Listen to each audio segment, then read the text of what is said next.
Hello,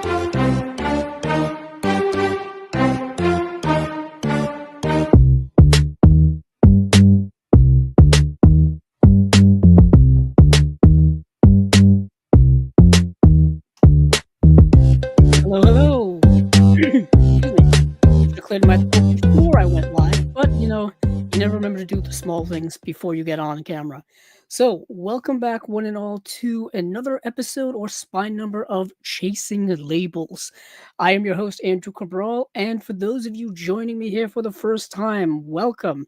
And also, if you're not familiar with what we do here on Chasing Labels, it's the show in which we look back at the last 2 weeks or so and highlight some of the announcements in the boutique world of movie releases, essentially, or Blu-rays, 4Ks, big box sets, individual releases, USA releases, Region A stuff, Region B stuff overseas, and it's not everything. It's usually just things that I'm interested in adding to my collection at some point, or it's things that I just find interesting in general. So without further ado, let's get into what I typically do here in a little bit of the intro part of the show is a little bit of a movie collection update. As you can see, I've got movies all around me. As you can see, shelving behind me over, I can never figure out the camera. It's over there and over here. So I got movies. I even have movies off to the side you can't see. I've got movies in front of me you can't see. I have movies stacked up next to me you can't see, on the couch, on the table, everywhere. It's movies all the time in my life. So let's get into a couple of the recent pickups, as I like to say. Where do I want to start? Let's start here. Little Warner Archive animated stuff. So I've been trying to buy literally every single piece of uh home media that I can find for the Scooby-Doo franchise. And I'm typically concentrating on the Blu-ray part of it all because there's been a lot of Scooby-Doo Blu-ray related stuff that's come out over the years and especially recently through Warner Archive. So Warner Archive's put out a couple of Blu-rays, and two that I picked up is Scooby-Doo and the Reluctant Werewolf, and also Scooby double feature of Scooby-Doo on Zombie Island and Scooby-Doo Return to Zombie Island. I'm trying to put together a vast array of Scooby-Doo related stuff because my goal is to do a Scooby-Doo marathon, Scooby-Doo-a-thon, starting from the original 1969 series, going all the way through the 70s, the 80s, the 90s, the 2000s, the 2010s. Watch the live action stuff, watch the TV movies, watch the series and all that stuff. The problem is not all of it's collected on home media, and the ones that are collected, it's kind of all over the place. Even with the original complete series, Scooby-Doo, Where Are You Set? It's got the first two original series plus the last series of a 1976 The Scooby-Doo Show. So even that first set, starting it off, is a little mixed and jumbled up. So I'm slowly putting together that array of stuff. To be honest, I've been trying to collect all of the Hanna-Barbera stuff for many, many years. Slowly making my way doing that, but these are just two more additions to the collection through Warner Archive. So I got those things, and then I also picked up the John Candy movie Canadian Bacon.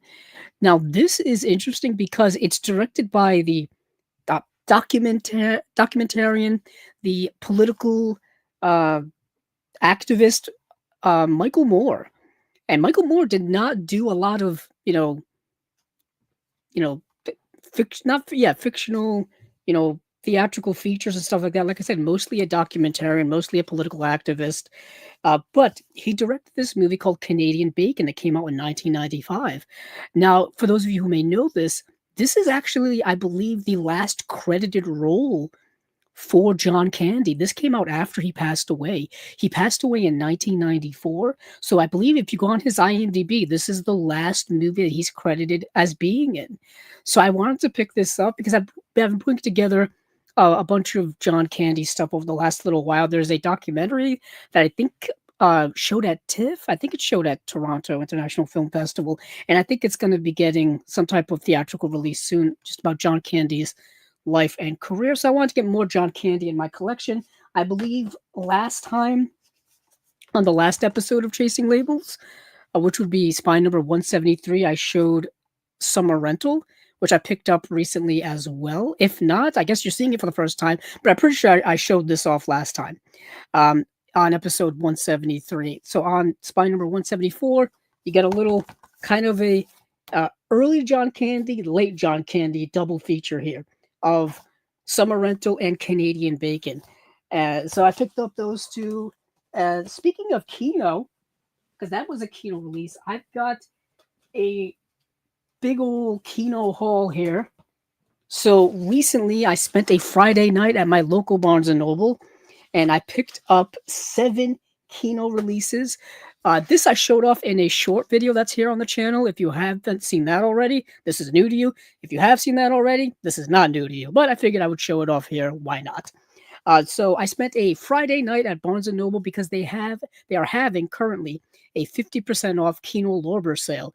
They basically went right from their 50% off Arrow sale directly into their 50% off Kino sale, and then I'm pretty sure they're going to be end up going into their their Criterion sale in November. So stay tuned for that. But the 7 titles that I picked up are Sabrina, which is the Billy Wilder film. I already have this on Blu-ray, but I had to upgrade it.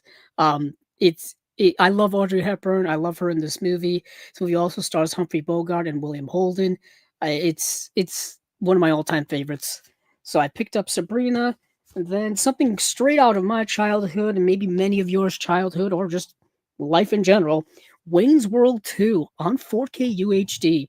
I still have to get Wayne's World in 4K, but I was there and they had Wayne's World 2. I figured, why not? I watched this so many times as a young kid. This came out in 1993. I was 6 years old when this came out. So I saw this when I was 6 years old. And yeah, it's considered the lesser of the 2 Wayne's World movies, but it's a pure nostalgia for me. Next up is a movie I actually haven't seen yet, and that is The Two Jakes. The Two Jakes, we've talked about it here on Chasing Labels a couple of times when this was announced. This is the sequel to Chinatown. This is also one of 3 movies directed by Jack Nicholson, the other one being Drive, he said, and the second one being Going South, which I happen to have both of those. And now I have this. So I've got the complete Jack Nicholson feature film directorial filmography. And I've actually never seen it. So I'll be watching this for the first time. I think I'm going to end up doing a double feature of Chinatown and then this eventually. Next up here is Sneakers. Timely buy for me. I was actually planning on getting this anyway, but obviously in recent news, the great Robert Redford passed away. So, it's that time where you start going and rewatching all of his stuff and whatnot. So I've never owned this in the collection at all. So I'm glad I finally got it. And this stars a star-studded cast. Robert Redford, Dan Aykroyd, Ben Kingsley, Mary McDonnell, River Phoenix, Sidney Poitier, David Strathairn in the movie Sneakers from 1992. Let's see. No, next up here is a Western, Shane. This is a really great Western. This is produced and directed by George Stevens. And this is the movie starring Alan Ladd, and I believe Van Heflin is in this film as well as Jack Palance. Either way, this is a movie that I've always really, really liked. It's one of kind of a subversive Western. That's what I've always really, really liked about it. Nominated for 6 Academy Awards. It's a really great movie. I've always really liked it. Jean Arthur's in the film as well. I've always been a big Jean Arthur fan. So check out Shane if you haven't already. Highly recommended. Next is another one from my childhood, Coneheads. Dan Aykroyd, Jane Curtin, Coneheads. I believe this was based off of the SNL skit. And this is a movie that, once again, came out in 1993. So I saw this when I was 6 years old. Seeing this when I was 6 years old was a heck of a lot of fun. It's a weird movie. It's still weird to this day. Kind of a generational cult classic, I would say. People from my generation who grew up with it definitely know and love it. Yeah, I've never owned it. I've never had it on VHS, DVD, or Blu-ray, but now I own it in 4K of all formats. Coneheads. Next up here is just a Blu-ray, and this is for the movie Save the Tiger. Now, for those of you who are longtime listeners or longtime followers of Chasing Labels, I've talked about this movie before a couple of times. It got an imprint release many years ago, which we covered here on Chasing Labels. Of course, it got announced that Kino was putting out their own release of this. The difference is between those two releases, the imprint release has more features than this and does not have the 4K scan that this one has. So this edition looks better than the imprint edition, but does not have the same features as the imprint edition. But it does have a commentary on here. Actually, it has two commentaries. It's got an audio commentary by director John G. Alvidson and writer-producer Steve Shagan, and also has an audio commentary by film historian and author Dwayne Epstein. I don't think either of those are on the imprint release, but the imprint has other stuff that this one does not have. But I was there at the time, and the imprint release, I think, is out of print of this movie, so I decided just to get it because the movie is that good. This is a great film. Jack Lemmon was nominated and won an Oscar for his performance in this film. That in and of itself is enough to get me to watch it and to get me to own it. And yeah, I'm glad to add it to the collection finally.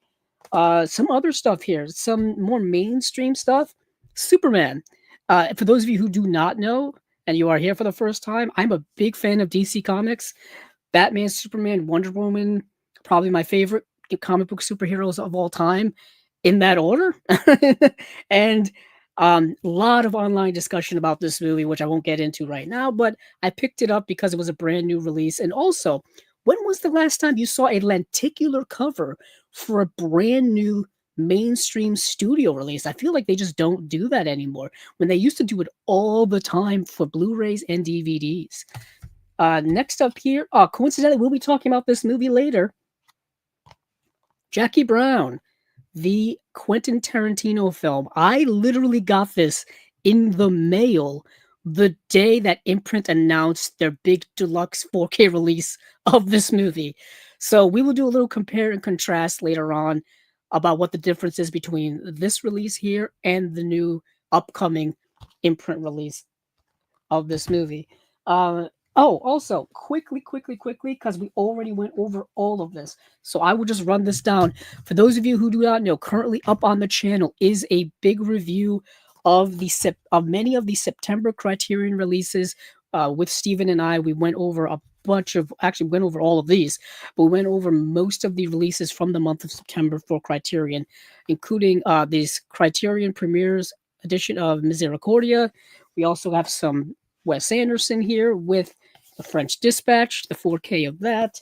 We also have Isle of Dogs. We went over all of these, so check out that video if you haven't already. It is up on the channel currently. You probably have to check in the live tabs because that's where all of the videos end up, going. So if you go onto our channel and you go and look at where it says live, you'll probably see our review of all of these. Here is This is Spinal Tap, which looks really good in 4K, the Rob Reiner film. We have last year's Best Animated Feature Film Academy Award winner in Flow, which is really great. And yeah, so check all of that out if you haven't already. Let me move some of these things back where they belong, and then we will get into what we get into here on Chasing Labels, and that is the movie announcements.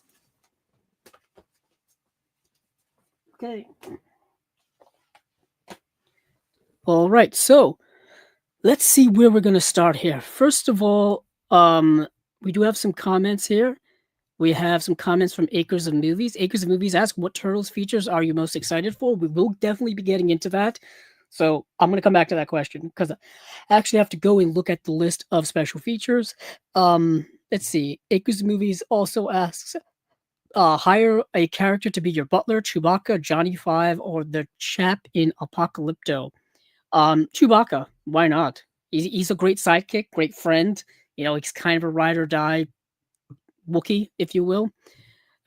Also, best speech in movie history. Interestingly enough, today Criterion released a new Criterion Closet video with Marion Cotillard, and she was talking about The Great Dictator. and she mentioned the speech in The Great Dictator that's at the very end of the movie, the one done by Charlie Chaplin. I think that that's the best speech in any movie ever. Is the end of The Great Dictator by Charlie Chaplin. I think it's timeless. It's incredibly timeless and profound, especially coming from an actor who made his career really in silent film, not taught, not not having voices in movies and things like that. Jeff K is here and he says, "Evening, evening, Jeff. Great to have you." So let's get into some stuff that was announced actually today. A little bit of an addendum to the notes that I have here on YouTube and to the notes that I have just in my personal note taking place. Scream Factory and Shout Factory announced their December titles today.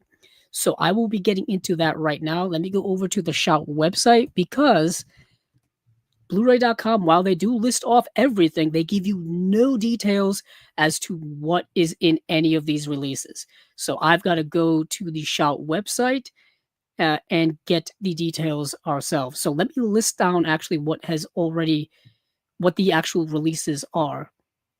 Let me adjust some things here, move some tabs so that everything's nice and coordinated. So we will be getting in December The Killer in 4K, which is the Chow Yun-fat starring John Woo movie, which is one of the greatest action movies of all time. This is part of a Hong Kong Cinema Classics line. So that's another number in there. They're also releasing Leaving Las Vegas in 4K. This is the Nicolas Cage and Elizabeth Shue film directed by Mike Figgis. I've had this on Blu-ray for years. I've talked about it a few times.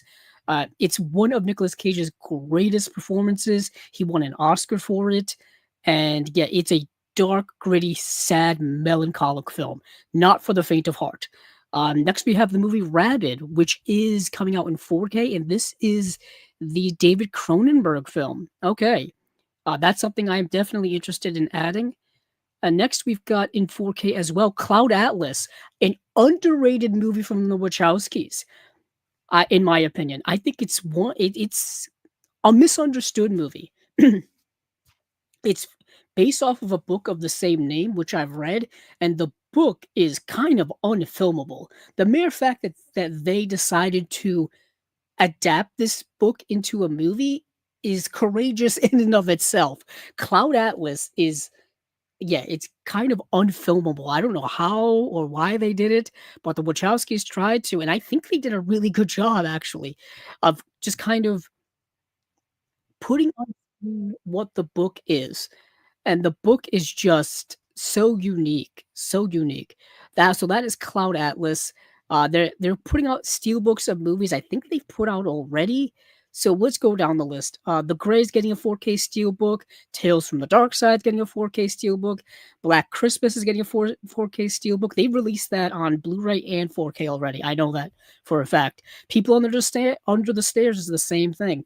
They released a Blu-ray of that as well as a 4K, and now it's getting a steelbook release. The movie Wanted, which is kind of a somewhat okay underrated 2000s action movie, I think based off a comic. That's getting a 4K steelbook. There's a Shaw Brothers Classics Volume 8 box set that's coming out. And then we have the Sword and Sorcerer 4K Blu-ray steelbook, and then Dawn of the Dead, the 4K Blu-ray steelbook, and this is the 2004 Zack Snyder film. That they've already released on Blu-ray. They've already released a 4K of that as well. They're just giving us a steelbook edition of that. So those of you who like the Shout Factory, Scream Factory steelbooks, there's plenty more coming. But for my interest here, I do want to see what is coming in a couple of these releases. They're also releasing I think website exclusive of a Hong Kong New Wave Essentials. That's what they're titling it. Hong Kong New Wave Essentials. Whether these are Hong Kong New Wave essential movies or not, I don't really know because I haven't watched them myself. But this is a 3-film box set containing the movies Painted Faces, The Story of My Son, and then Woman. Those are the 3 movies in this box set, and these will comprise Hong Kong Cinema Classics spine numbers 22 23, and 24.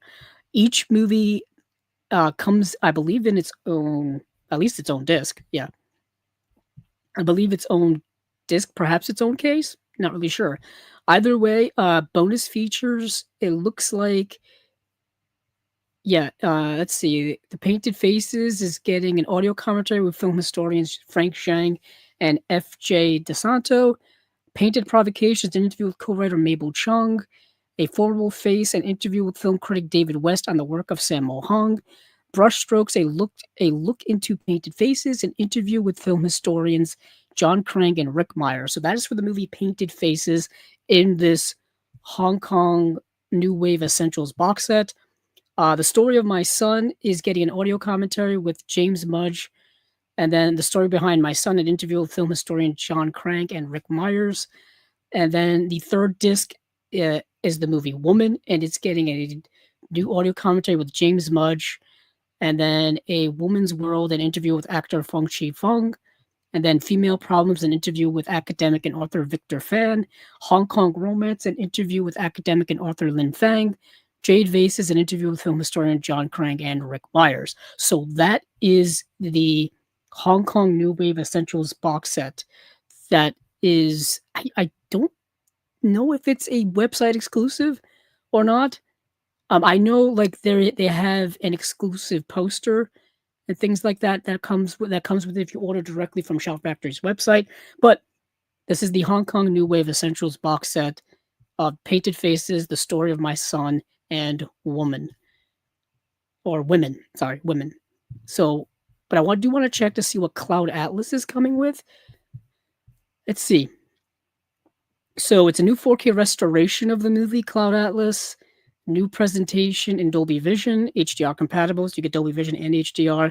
Disc 2 is just the movie on Blu-ray, and then Disc 3 is the bonus features. Okay, so you get a new What is an Ocean reconnecting the cast and crew of Cloud Atlas. I think it's just an all-encompassing brand new interviews with all kinds of people related to the making of the movie.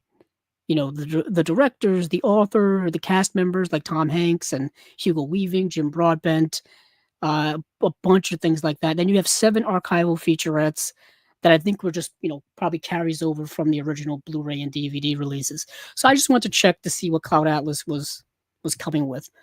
Let's see. Leaving Las Vegas is another one because I think the Blu-ray doesn't have any features at all. So you do get a new audio commentary with director Mike Figgis. Okay. At least that's something. That's something. I have Leaving Las Vegas behind me coincidentally on the shelf, but I don't believe the original movie came with any features at all. It was kind of just a miracle that movie got a Blu-ray release in general. So Tales from the Dark Side, I'm assuming it's coming with let's see. Tales from the Dark Side, the movie.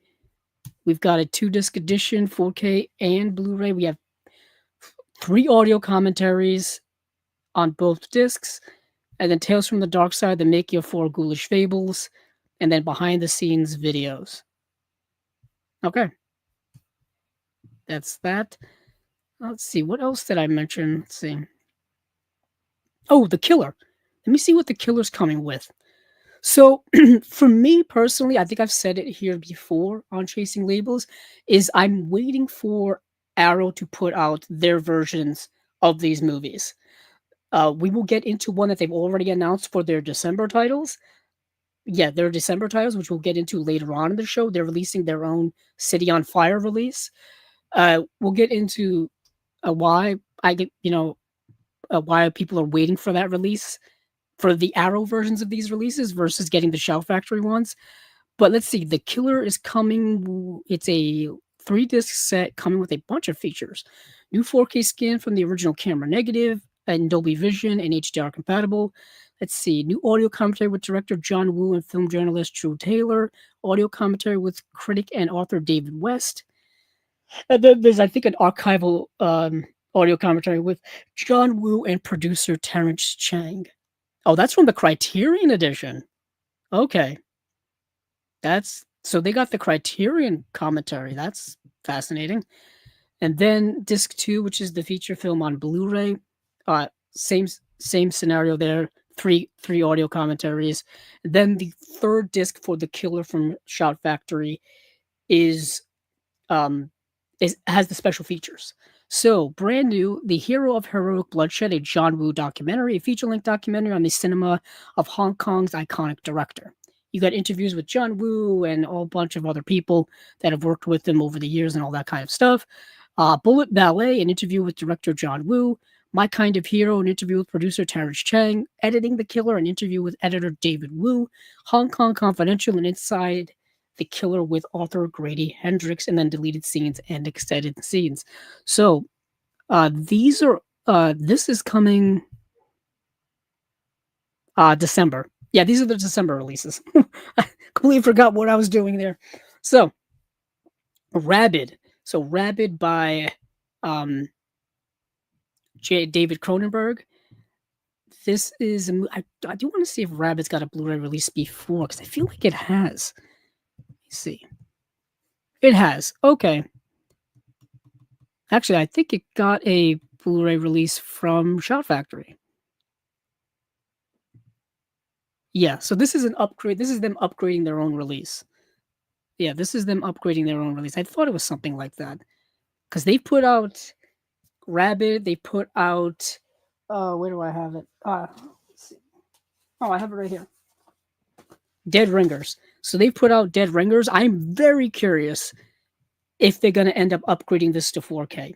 I just bought this recently, and knowing my luck, they will be upgrading this to 4K sometime soon. But this is David Cronenberg's Dead Ringers, I think one of his most underrated movies, starring Jeremy Irons. Yeah, I've always been a big fan of this movie. So let's see what they got for Rabid.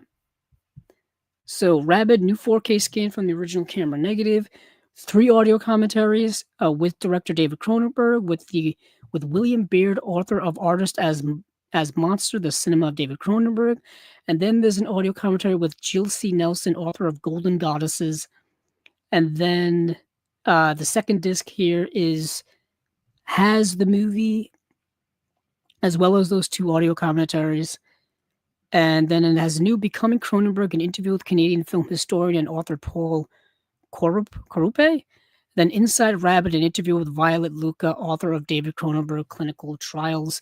And then you've got it looks like some archival stuff with Young and Rabbit, an interview with actor Susan Roman, archival interview with director David Cronenberg, Independent Spirit, an interview with executive producer Ivan Reitman. That's kind of cool. Northern Exposure, an interview with co-producer Don Carmody. From Stereo to Video, a video essay by Calum, oh boy, Vatnsdal, author of They Came From Within, a history of Canadian horror cinema. And Rabbit's from 1977. That's a relatively early David Cronenberg film. So, interesting. Next up, I do want to mention and just go over quickly the Shaw Brothers Classics Volume 8. 8 of these box sets. So, ironically, we'll be talking about more Shaw Brothers later, because there's going to be a Shawscope Volume 4 put out by Arrow in December. So you've got 4 Shawscope box sets from Arrow. You've got 8 volumes box sets from Shout Factory. Plus you have a couple of Shaw Brothers adjacent sets from Shout Factory as well. Then you've got, I think, 2 volumes of Golden Harvest movies from Shout Factory too. Plenty of like 60s, 70s, and 80s martial arts movies to go around. Now you got the Hong Kong cinema classic stuff that's coming out too. So much stuff from that area of the world in cinema from a certain era. So it's quite a time. Quite a time. So let me go and see what the movies are in this set here. Okay. Okay, let me go to. Hold on, I'm going to go check it on Blu-ray.com. Yeah, so Shaw Brothers Volume 8 has 12 movies on 12 discs. Okay, 12 cabins, 12 vacancies. All right. Let's see what the movies are. Return of the Sentimental Swordsman, Perils of the Sentimental Swordsman, The Duel of the Century, The Emperor and His Brother, Ambitious Kung Fu Girl, The Treasure Hunters, Cat vs. Rat, Ghosts Galore, The Enchantress, New Tales of the Flying Fox, Return of the Bastard Swordsman, and then Secret Service of the Imperial Court. You see, when do these movies range from? 1981 through 1984, so early 80s to close to mid 80s Shaw Brothers stuff. I'm telling you, with all of these 8 volumes plus all the other stuff, you could put together quite a Shaw Brothers collection. My goodness. So that is interesting. Let me see if they have any features here yet. Oh, they do. Okay. And there's features, looks like for each movie, at least an audio commentary or 2. I won't go through all of them just in the interest of time. Yeah, so it looks like each movie has at least an audio commentary or 2. Only like 1 or 2 of these have a featurette, actually. So it's mostly audio commentaries, which is fine. Okay. And that is the Shaw Brothers Classics Volume 8 box set. I think that's going to be it in terms of all the stuff we're dealing with when it comes to Shout Factory and Scream Factory. We talked about The Killer, we talked about Leaving Las Vegas, we talked about Rabid, Cloud Atlas, all the steel books. It's the usual stuff that were on the previous releases, and we talked about the Shaw Brothers set. All right, so let's see what else I have in my notes. Let's see. Let's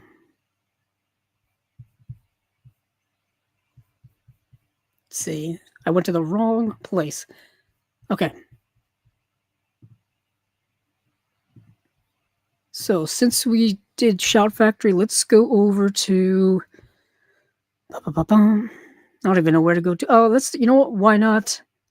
Let's go over to Umbrella. Yeah, I happen to have Umbrella up here. Why not? So Umbrella is releasing, I believe, 6 films for their, I believe, December slate. Let me check if it's actually December. Let's see. When are you coming out? So,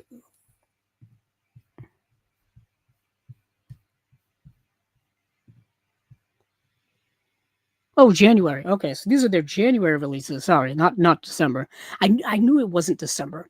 So, like I said, 6 releases, Umbrella Entertainment, the Tox Box, Complete Toxic Avenger, 1985, 1989, 1989, 2000, and 2025. So this includes the newest Toxic Avenger remake that just came out about a month ago in theaters. Then you have Internal Affairs Trilogy box set. That's in 4K. The Tox Box is also in 4K as well. Kiwi Cult Volume 2, Darkness Inside. That is a Blu-ray collector's box set. And then you've got the movie Cashback. You have the movie Tourist Trap, and then you have the movie Wasabi. Now, in typical, I was gonna say, in typical Umbrella fashion, you can get these in a couple of different editions or versions. You can get one that is a collector's edition and one that is a standard edition. It looks like the standard edition of the Tox Box is out of stock or not available.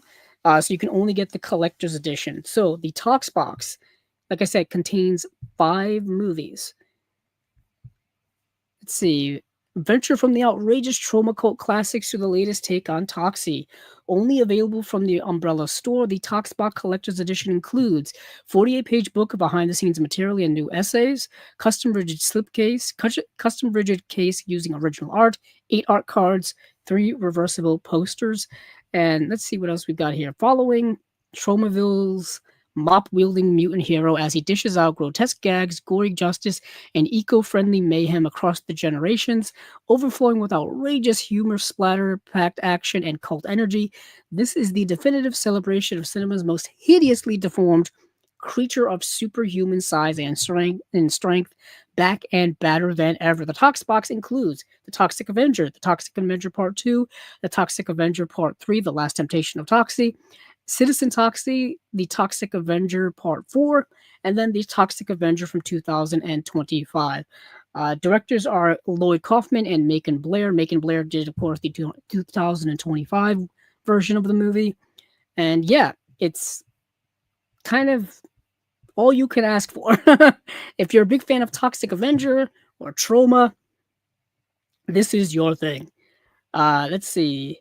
So the first Toxic Avenger movie has two audio commentaries, one by Lloyd Kaufman and the other one by the actors, and then it's got an introduction by Lloyd Kaufman. The second disc is um, it's the Blu-ray of the movie, and it's got the two audio commentaries plus the intro plus the interviews. Then it's got Mark Torgey's special video featurette, 40 years of trauma montage, and the behind the scenes and in production slideshow. The Toxic Avenger Part 2 disc, the UHD disc. This is disc 3 of the box set.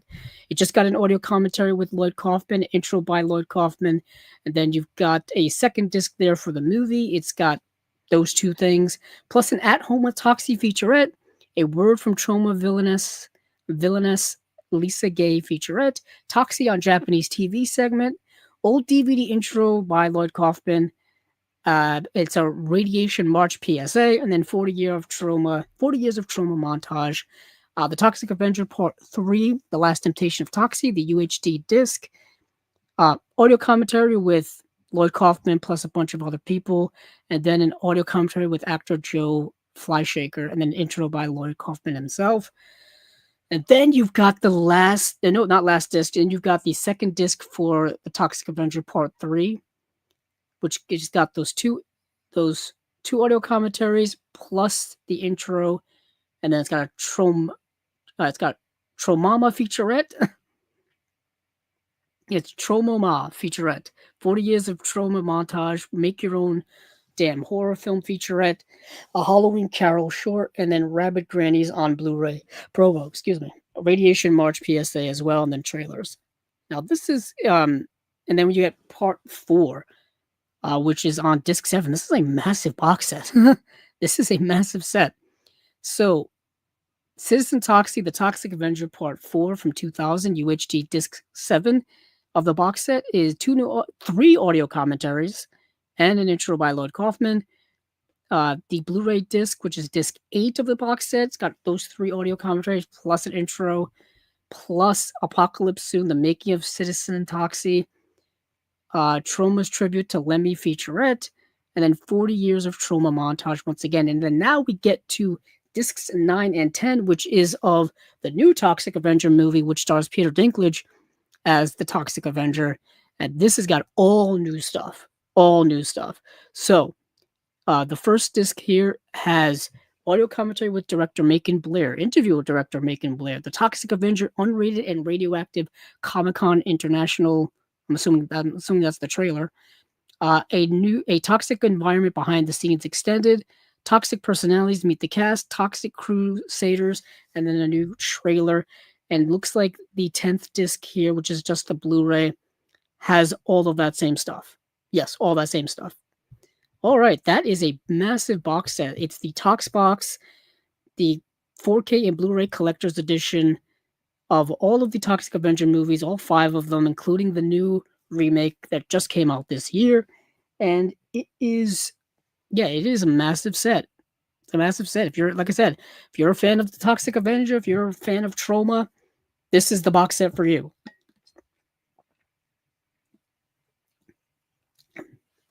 For me personally, I've only ever seen the first Toxic Avenger movie and the new one that just came out. So I've never seen any of the sequels in between. That's just me. So I don't have a lot to say about it. All I will say is you really need to know Trauma to appreciate these movies. Trauma is incredibly unique, and it's an acquired taste, and it's not for everyone. It's super low budget, practical. These are like, I wouldn't even call them B movies. These are C movies. That's how low budgeted they are. Lloyd Kaufman is quite a character. Several people you may know got their start in doing Trauma movies. James Gunn is probably the most prominent one we can think of. James Gunn, of course, now is he directed Superman.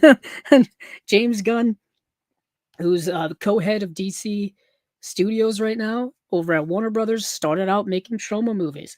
His earliest movies, like Slither, is kind of a large budgeted big screen Trauma movie. Even his movie Super is kind of a Trauma movie. I would say, Scooby-Doo and Scooby-Doo 2 Unleashed is not quite Trauma movies, but still, it's early James Gunn stuff. But yeah, James Gunn's probably the most well-known person to come out of trauma to make it big. Uh, but moving on from there, let me close some tabs here so I don't get lost in the muck of it all. Let's see what else we've got here. Oh, the Infernal Affairs trilogy. Now, I'm not going to spend a lot of time talking about this because I talked about this a ton when Criterion put out their trilogy release. I will say that this is a 4K of the movies, as opposed to, I believe, Criterion's release is still just the Blu-ray. Let me actually double check on that. I don't think they've upgraded it yet. Yeah, the Infernal Affairs trilogy from Criterion from 2022 is just a Blu-ray. They haven't upgraded that yet. Don't know if they're going to. We shall see. We shall see. Um, but these movies are fantastic. Specifically, the first movie, the movie The Departed by Martin Scorsese, is a remake of Infernal Affairs. And some people debate, argue, go back and forth about which movie is better. You can't really, I don't think you can really do that, but whatever the case may be, have your own opinion. I don't care. Needless to say, the Infernal Affairs movies are very, very good. I would definitely recommend checking them out if you haven't already. And if you're a fan of The Departed, go back and see the source material. That's always a fun thing to do. So, of course, you've got all 3 movies. Looks like you get them all on 4K. Let's see how many discs we got here. So, this is a 6-disc set. You do get new stuff in here, new special features for every single movie, new audio commentary for the first film, new interviews with people related to the movie. Yeah. I'm just looking here. I don't want to read all this here because we have so many things to go through tonight. And for some reason, I'm just absolutely tired as all heck today. I'm so tired today. So let's see. I just want to see what the exclusives are. Okay, 48-page book. This is the collector's edition stuff. 48-page book, custom illustration, rigid case, custom illustration, disc wallet, 8 art cards, 2 reversible posters, limited edition, numbered release. Yeah, these movies are fantastic. Like, I don't want to say anything about them because it is kind of, I want people to enjoy these for the first time. Enjoy these movies. So that is Infernal Affairs 1, 2, and 3. And these do have features that the Criterion Edition does not have. So if you have the Criterion Edition, you may want to do a little bit of investigation as to if you want to upgrade or not. But if you're happy with what you have, you're happy with what you have. Let's go to the Kiwi Kult, because this is stuff that I haven't really talked about before, although one of these movies has gotten a release through one of the Vinegar Syndrome partner labels. So there is a collector's edition of Kiwi Kult Volume 2, Darkness Inside. These are 3 movies. Yeah.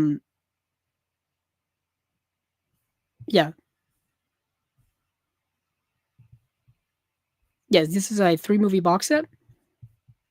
You have The Scarecrow from 1982, Jack Be Nimble from 1993, and Crooked Earth from 2001.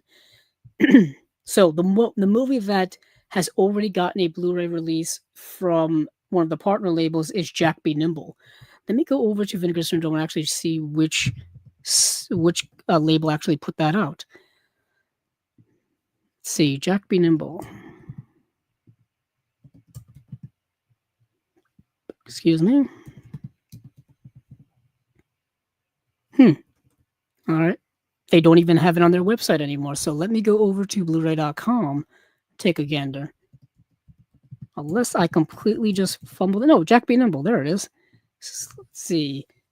Altered Innocence. Yeah, okay, that makes sense. So Altered Innocence has actually left Vinegar Syndrome like a year ago. They left them a long time ago. Actually, I think over a year ago. So Altered Innocence put out a Jack Be Nimble Blu-ray when they were a partner label over at Vinegar Syndrome back in 2022. That's 3 years ago now. So this is a movie we've already talked about, but we'll be talking about it here again. So let's see. Let's go over the first movie, which is The Scarecrow, which is quite honestly is the worst of the 3 movies. I watched this last night and not good. So a haunted blend of gothic melodrama, psychological thriller, and coming of age tale, kind of. The Scarecrow is one of New Zealand's most acclaimed films based on the classic novel by Ronald Hugh Morrison. Okay, I kind of feel bad that I'm not a big fan of it. To be honest, the quality of the version in which I watched was really, really bad. Probably a VHS version of the movie. So that kind of, clouds my judgment a bit. But let's see. When 14-year-old Ned wakes to find his chicken stolen, a seemingly minor mystery spirals into something far darker. Hundreds of miles away, a teenage girl is found murdered, and the trail leads to Hubert Salter, a magician, predator, and killer. His twisted obsession, Ned's sister Prudence. As evil closes in, Ned and Prudence must confront the truth no one else dares to see in a town that would rather look away. Yeah, that's kind of the premise of the movie, but the premise is better than the execution of the premise, if you understand what I'm saying. And probably a lot of that has to do with just, the limitations of the production of the time, the quality of the actors and things they had access to, the filmmakers, I mean, that, that plays a factor into it all. But let's go to Jack Be Nimble from 1993. Abandoned as children and raised apart, Jack and Dora are siblings bound by psychic connections and a haunting past. Dora, gifted with telepathy, searches for Jack, who has escaped from years of abuse at the hands of his adopted parents, but Jack is no longer the boy he once was. Tormented and vengeful, he's on a path of destruction, pursued by the monstrous foster sisters who want him back. As the siblings race to reunite, their reunion will unleash forces both human and supernatural in a world where innocence is lost and monsters wear many faces. A cult classic of New Zealand Gothic cinema, Jack Be Nimble is a twisted, emotionally charged journey into the heart of darkness. Yeah, I would say so. Yet again, it's a movie also limited by certain low budgeted limitations that they had to work with. But I also thought, but it is kind of all of those things. It's very much that vibe. Crooked Earth. Now, this is a way more straightforward movie. This is a way more straightforward drama. It doesn't have that gothic vibe, that supernatural tone, that horror vibe to it. It's different. You'll see in a second. When Will Bastian, uh, portrayed by Tamora Morrison, returns to home to bury his father, a respected Maori chief, he's drawn into a community on the brink of upheaval. His brother Kahu has claimed leadership, stirring unrest with radical ideas and a dangerous vision for the future. As ancient customs clash with modern struggles, Will must decide where he stands between tradition and change, family and justice. So as you can see here, completely different movie than those other two. Those other two feel like they fit in the set. This movie is kind of the third odd movie out. This is a family drama. It's a family... excuse me. This is a family drama dealing with a power struggle.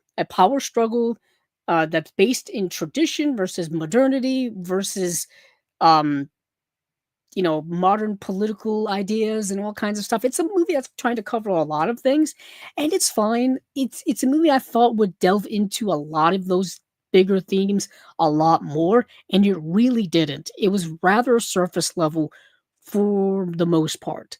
And there is a subplot in this movie with Tamora Morrison's daughter that was not good. It was just kind of distracting from the rest of what was going on in the movie, which was much more interesting. But Tamora Morrison is fine in the movie. Um, yeah, I think it's an interesting movie that I thought could have been a lot better. Could have been a lot better considering the premise we've got going on here. Familial confrontation, power struggle between two brothers. That's rather Shakespearean, but the movie doesn't play it up on that scale really at all. Um, and there's some storylines that go nowhere. It was kind of disappointing because it sounds so good. It sounds so good. Let's see. Collector's edition has a 48-page booklet, custom rigid case art, limited edition numbered release. Let's see. The Scarecrow has a new audio commentary with the director Sam Pillsbury, new interview with the director, new interview with actor Tracy Mann. Photo gallery. Jack Be Nimble has some new stuff too. Audio commentary with the director plus actor, cinematographer. It's also got interviews with director Garth Maxwell, interview with actor Sarah Smuts Kennedy, interview with production designer Grant Major, interview with cinematographer, um, and the costume designer. It's got a new short film Beyond Gravity by the director, new short film Naughty Little Peep Toe by the director, and new short film Come With Us by the director as well. So a nice little extras package there. Then Crooked Earth has a new audio commentary with director Sam Pillsbury, new interview with the director as well, new interview with actors Tamora Morrison and Lawrence McQuarrie. So Lawrence McQuarrie is actually in Lord of the Rings. And you guys may be wondering, who does he play? So in Fellowship of the Ring, he plays Lurtz, who's kind of the main Urukai with the long braided hair. He's kind of leading the army at the end of the movie. That's this guy. And he's got the long braids in the movie. And he had the same body physique. And I'm like, was he in Lord of the Rings? And lo and behold, he is. So you get a new interview with him and Tamora Morrison. And then you got a new interview with actor Jamie Passier Armstrong, new interview with producer Robin Scholes, new interview with writer and cultural advisor Walhoroy Shortland, and then behind the scenes of Crooked Earth. So that is Kiwi Cult Volume 2, Darkness Inside. That's that. Let's see. So Cashback. Cashback is a movie I have been wanting to watch for like almost 15 years. I used to see this movie on so many movie hunting trips to local stores. I would either see the DVD or I would see the Blu-ray all the time. And I always wanted to see the movie, and I just never did up until now. Up until now. So, the description of the movie is as thus. From director Sean Ellis, follows art student Ben Willis, who finds himself unable to sleep after a painful breakup. To pass the long shifts, he takes a late shift job at the local supermarket where time seems to stretch endlessly amid fluorescent aisles and eccentric co-workers. Ben discovers an unusual way of coping with insomnia by letting his imagination transform the ordinary into something extraordinary. Time flies, but the good news is that you're the pilot. Very interesting movie. Okay. This is one of those kinds of 2000s. Well, yeah, 2000s. But this is one of those indie movies that you discover at a rather young age, and you believe it to be incredibly profound. And that profoundness may dwindle as you get older. You know, if I had watched this movie when I first discovered it, 15 years ago, when I was in my early to mid 20s, this movie would have a different type of effect on me. Not to say that it's not good, but it would have that different type of effect. Think of when you were younger. Perhaps you have, perhaps you didn't. When you discovered Donnie Darko for the first time. You know what I mean? When you discovered that movie. Also, when you discovered movies like Garden State. This movie and Garden State would be a very good double feature. Cashback and Garden State have similar existential young person in their 20s trying to figure out life vibes to them. And that's what Cashback is. But Cashback does things a little more artsy. There are many moments of this movie where things get rather supernatural, rather trippy. Time tends to stop, and he starts moving through these scenes and scenarios where other people are standing still. And it's just him daydreaming, essentially. So if you've ever been a daydreamer and somebody who's had existential crises in their 20s, due to certain personal turmoil, whether it be a breakup or some other type of relationship issues, this movie may be interesting to you. It may be interesting to you, and I'm glad I finally got to watch it. So the movie is called Cashback.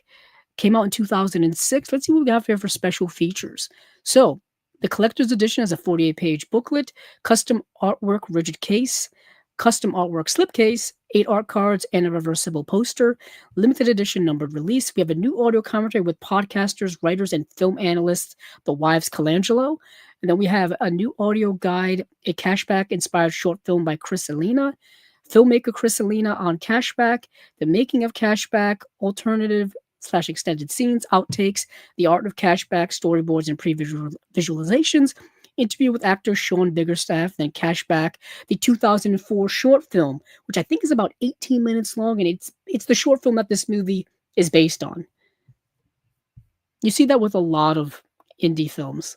There will be a short first, and then the director will take that short and expand upon it into a feature film.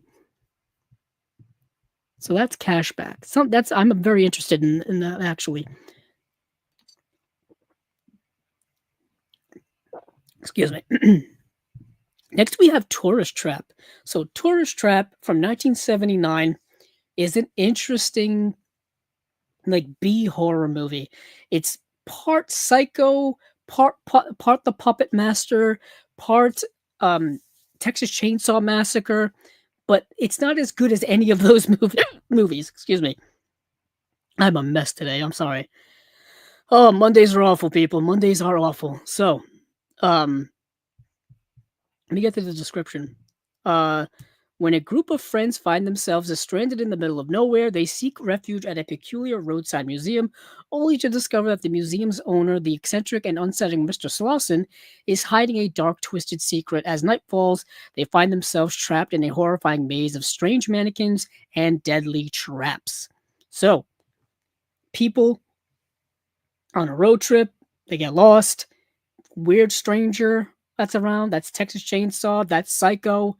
And then when the Puppet Master stuff kicks in, these mannequins start coming to life. That's all I will say. Um, let's see. I don't know if there's anybody in here who is of note to me. Chuck Connors plays this Mr. Slauson character, and Chuck Connors is an actor who had a long career from the 50s all the way to the 80s. Actually, I think from like, yeah. So Chuck Connors is one of only 13 people to have played professional basketball and professional baseball. So he played for the Boston Celtics in the 1940s for like I think two or three seasons. Tall guy. And then he played, I think, for the New York Mets and the Dodgers in the 50s, something like that. I'd have to go and look it up, but I'm not going to do that right now. But anywho, and then he went on to have a very long acting career. And he was in the series The Rifleman, which ran for many seasons, I think from 1958 into the early 60s, that Western TV series. He was in that. He was in a bunch of other movies too. Yeah, Chuck Connors. Look him up if you haven't heard of him. Long career, very long career, and he's actually rather creepy and rather good in this movie. For a movie that's kind of a B horror, like I said, he is very creepy and unsettling at times. And if you've seen a lot of horror movies, you know the plot of this movie, you know where things are going. Interesting, funny, creepy as all heck horror mystery going on in here. And so I appreciated it for that. Good atmosphere, good atmosphere. But yeah, let's see what we have for special features, shall we? So the extras: 48-page book, custom illustration rigid case, custom illustration slipcase, 8 art cards, reversible poster, audio commentary with Full Moon historian Nat Bremer, Surviving Slauson interview with actor Jocelyn Jones, Roadside Nightmare interview with actor Jerry Van Ness, Slauson's lost scenes from script to screen, Jarrett uh, Gahan on Tourist Trap, audio commentary with director David Schmoller, Exit Through the Chop Shop, The Making of Tourist Trap, a 1999 interview with director David Schmoller, and then Tourist Trap alternate cut. Now, David Schmoller, if I do recall, let me take a gander here at IMDb. I think he directed Puppet Master. Let's see. He also directed Little Monsters.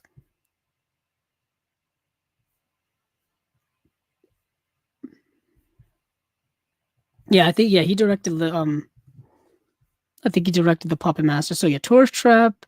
Yep, Puppet Master. Okay, that's what makes a lot of sense because there's a lot of animatronic work and things going on with the mannequins in this movie that reminded me of Puppet Master. This movie is very much kind of his precursor or trial run at what he would do in Puppet Master a couple of years later. Puppet Master, I can't remember if I have it or not. I can't remember if it's part of that Arrow box set or not. I can't see it from here. I have it twisted the wrong way. So I'm looking at the back of it. But let me see, actually. Ba-ba-bum. This is stuff I shouldn't pay attention to but it always gets to me. Let's see. Yeah,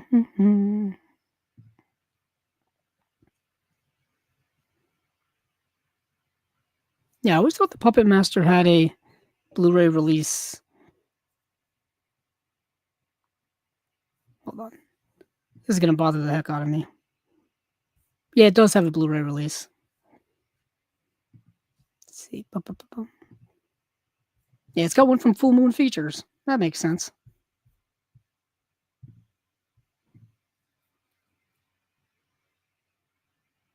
Okay. Let's see what else we've got here. Okay, so that's it for Tourist Trap.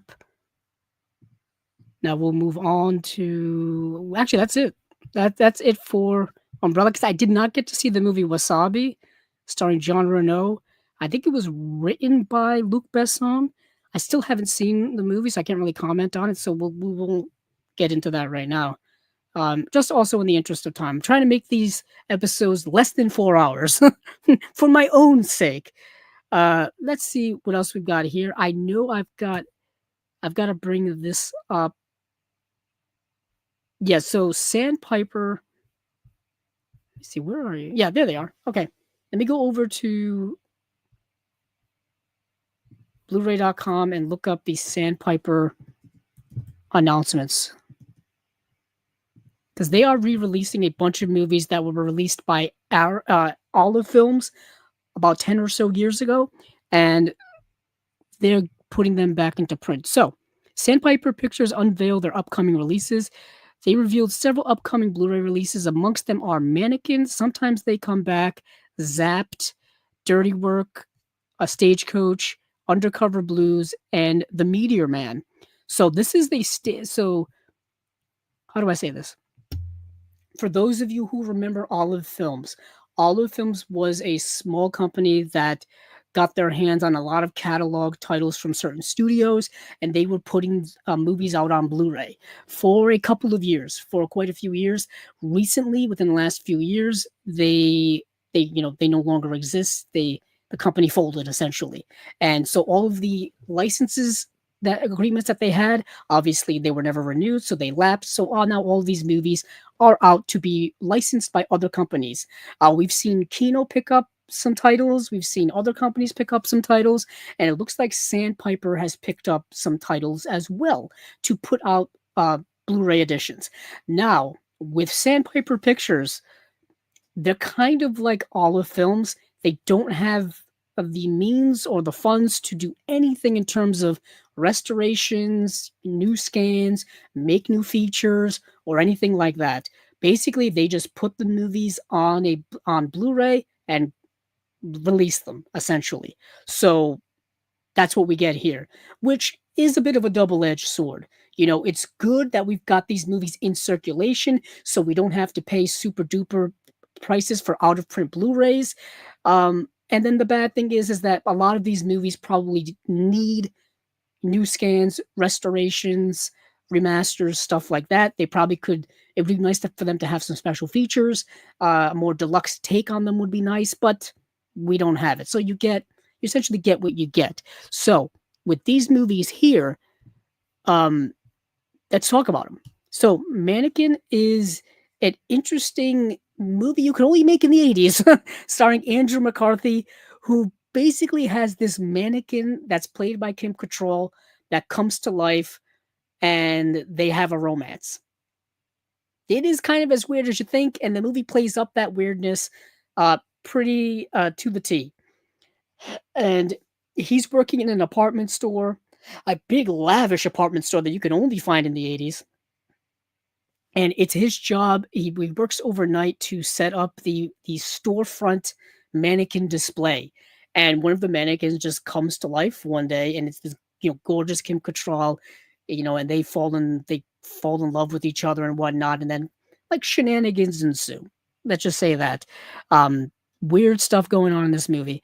James Spader is in the film as well.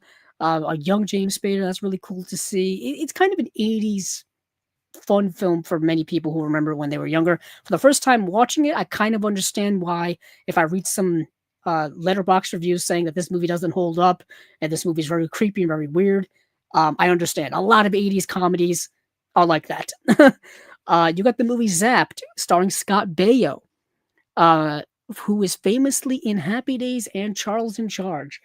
This is a movie where Scott Baio is I think he's a college student. Let me see. Yeah, it says when a lab accident leaves. Oh, he's a high school student. When a lab accident leaves high school students, Barney Springboro, Scott Baio, with telekinetic powers, it's a comic free for all in Zapped. Yeah. So he's like this kind of sciencey whiz kid. He's coming up with something, some experiment, and it goes wrong, and he ends up getting zapped, and he gets telekinetic powers, and then just like teenage angsty shenanigans ensue. Like he and his buddy just do sophomoric teenage dumb stuff that you would do if you were a teenage idiot. Like especially specifically things when it comes to young girls. Like I can't tell you how many times in this movie where like he just uses his powers to take people's clothes off. It's ridiculously absurd, incredibly dated, and just like definitely some type of crime. It's just like, but it's madness. And you could do stuff like that in the 80s and it was considered funny. From a modern perspective, it's like harassment. It's really like doesn't really quite hold up. Next thing here. Now, also, all of these are coming out in December. I think December 2nd. Dirty Work. Now, you may be wondering, we just talked about Dirty Work. Vinegar Syndrome just put out a super duper deluxe edition of Dirty Work. You are correct, and it is indeed the same movie. And Dirty Work was put out by Olive Films many, many moons ago. A very long time ago. And I don't know how the licensing works. I know that the Vinegar Syndrome release you can still get. Let me check over Vinegar Syndrome. I know their special edition one is out of print or sold out, but you can still get a standard edition. Let's see. Yeah, you can still get a standard edition of Dirty Work on 4K from Vinegar Syndrome. And I'm trying to see because it comes with 3 discs. It's a 4K UHD plus 2 Region A Blu-rays. And I'm just curious if it's the movie on Blu-ray plus the 4K on Blu-ray. It doesn't really say. For those of you who have the disc, please let me know. I don't have it yet. I'm trying to track down actually a limited edition of it, and I should have bought it when I had the chance because trying to find it is incredibly hard. Anywho, I'm not gonna look for this now. I'm not gonna do this investigative work now because I'm live on here and I should have done this earlier. But either way, I'm just confused how Sandpiper can put out a Blu-ray of this if Vinegar Syndrome has their own edition. Unless that edition is just the 4K, and this is obviously just the Blu-ray. That's the only thing I can think of. But let's move on from there, shall we? So Dirty Work we've talked about. It's the movie directed by Bob Saget, starring Norm Macdonald, Jack Warden, Artie Lang, a bunch of other comedians show up in the movie. It actually holds up and as a comedy really well. So Sometimes They Come Back is a movie based off of a Stephen King short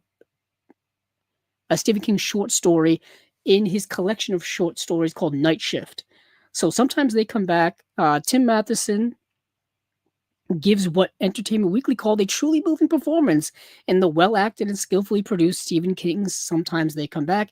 Based on the short story by Stephen King, Sometimes They Come Back stars, like I said, Tim Matheson as the troubled Jim Norman who moves back to his hometown with his wife Sally and his son Scott after accepting a teaching job at the local high school. But the town holds dark memories for Jim, who moved away years earlier following the murder of his brother.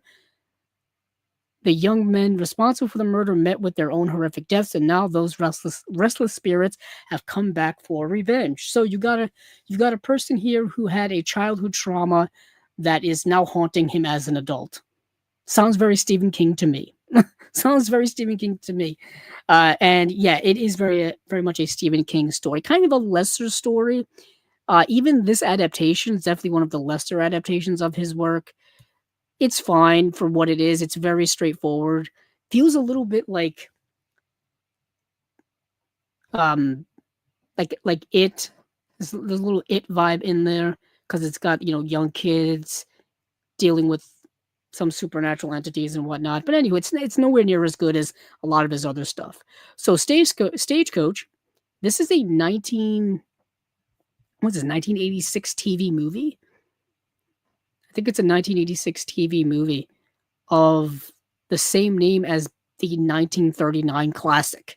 The 1939 John Ford film is an all-time classic that I recommend everyone watch. So, paying homage to the 1939 classic and the 1996 version of the tale, Stagecoach tells the story of a group of passengers, a cross-cultural mix that includes Doc Holliday, the Ringo Kid, the sailor Marshall Curly Wilcox, and Hatfield aboard the outward bound Overland Express stagecoach. The cast also includes John Schneider, Anthony Franciosa, Anthony Newell, Merritt Buttrick, Jesse Holter, June Carter Cash. Johnny Cash is in the movie as well. Yeah, so this is an interesting movie with a star-studded cast. It's basically just a TV version remake of the classic Stagecoach movie. I liked it for what it is. Directed by Ted Post. Willie Nelson plays Doc Holliday, which makes no sense because Doc Holliday, I think, died when he was 36, and Willie Nelson's in his 50s in this movie. So that makes no sense. Chris Christopherson is the Ringo Kid. Johnny Cash is the lawman in here who's protecting the stagecoach.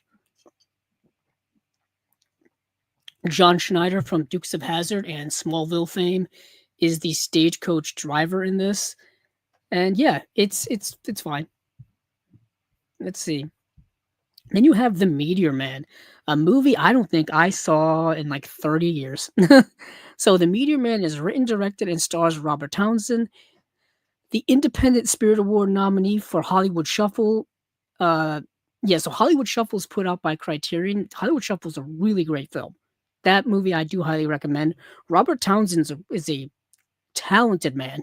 He's an actor, writer, and director, and he stars in this movie as the shy and retiring school teacher Jefferson Reed in The Meteor Man. Jefferson, who gains mysterious superpowers when he's struck by a meteor fragment, uses those superpowers to help his neighborhood combat gang crime. A time-honored tradition of superheroes, Superman, Batman, Spider-Man, Jefferson's courage will be tested as his superpowers diminish, and he must decide where true strength really lies. So, you've got Robert Townsend in a superhero movie where he gets struck by a meteor and gains like Superman type powers, like super strength. He's indestructible. He can fly. That's basically what it is. And in doing so, he decides to fight the local gangs and will just happen to be led by Don Cheadle. Don Cheadle with like platinum blonde hair, like blonde hair Don Cheadle, and it's lower budgeted, so there's some definite campiness in it. It's from when this movie come out, 1994, I think. Where are you? I lost my place. Let's see. I think this came out in 1993. So you have to keep that in mind. This is right after the superhero craze of Batman Returns. This is in the aftermath of that. You would get a lot of 90s, like not lower budgeted, but like just looking back at it, it looks lower budgeted, but it's what we could do at the time. Think of like The Phantom. Think of The Shadow. Think of like the other 90s superhero movies that are nothing like today. Blade is awesome. But outside of that, not a lot of great things happening. Of course, you had Batman Forever, you had Batman and Robin. It's not even on that level of. It's more of an interesting social commentary than it is a good superhero movie. But I've always been a big fan of Robert Townsend. Let's see, what was I wanted to bring this up, and I should have wrote it down, but I'm an idiot. So Robert Townsend, my introduction to Robert Townsend, he was on like a family sitcom in the 90s. I'm going to look it up right now. Why did I should have. I'll tell you, I'm always so unprepared. I over prepare and then I under prepare at the same time. I get hyper fixated on preparing for these episodes, and then I forget the small little details and I get upset with myself. Let me see. Let's see. So, Robert Townsend. Where? Oh, The Parenthood. That's what it was. It was a sitcom that ran from 1995 to 1999. Ran for 90 episodes, and I was a big fan of it when it was on. I don't even think that movie has ever gotten any type of home media release at all. I don't even think it got a DVD release. No, not even a DVD release. So yeah, not even a DVD release, which is a shame. A lot of 90s TV still is languishing either in older DVDs or just not even on physical media at all. And if they did get a physical media release, they got like a season or two, and then that was it.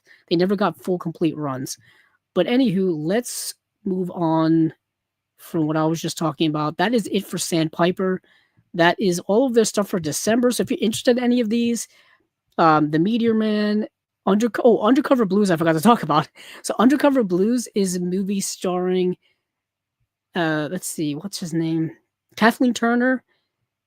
Kathleen Turner, Stanley Tucci, Richard Jenkins is in the film, and and Dennis Quaid. Yes, and Dennis Quaid. So Dennis Quaid and Kathleen Turner are a married spy couple, and they are on maternity leave because Kathleen Turner just had a baby. You know, they have some time off, but they are brought back in because of a special case they've got to go on. And this movie is like a family spy comedy adventure. Think of like Spy Kids, think of things like that. It's very similar in tone.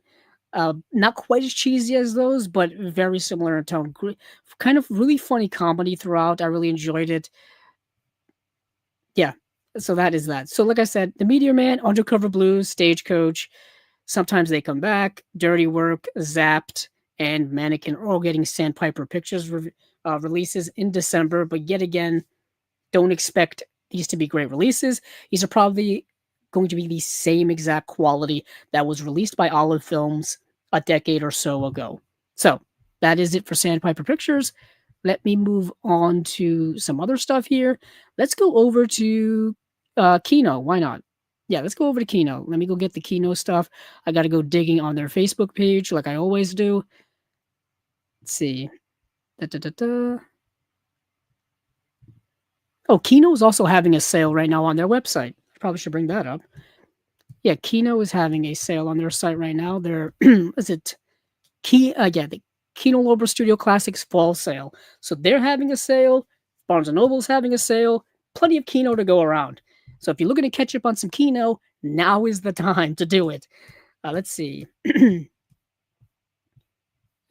Okay, so a couple of releases here. Well, of course, first we've got the movie Frightmare. This is Kino Cult number 40. And this is a movie I actually watched last night. And let me see if oh yeah, this is a British horror film from the late 70s, well, mid 70s, 1974. Let's see.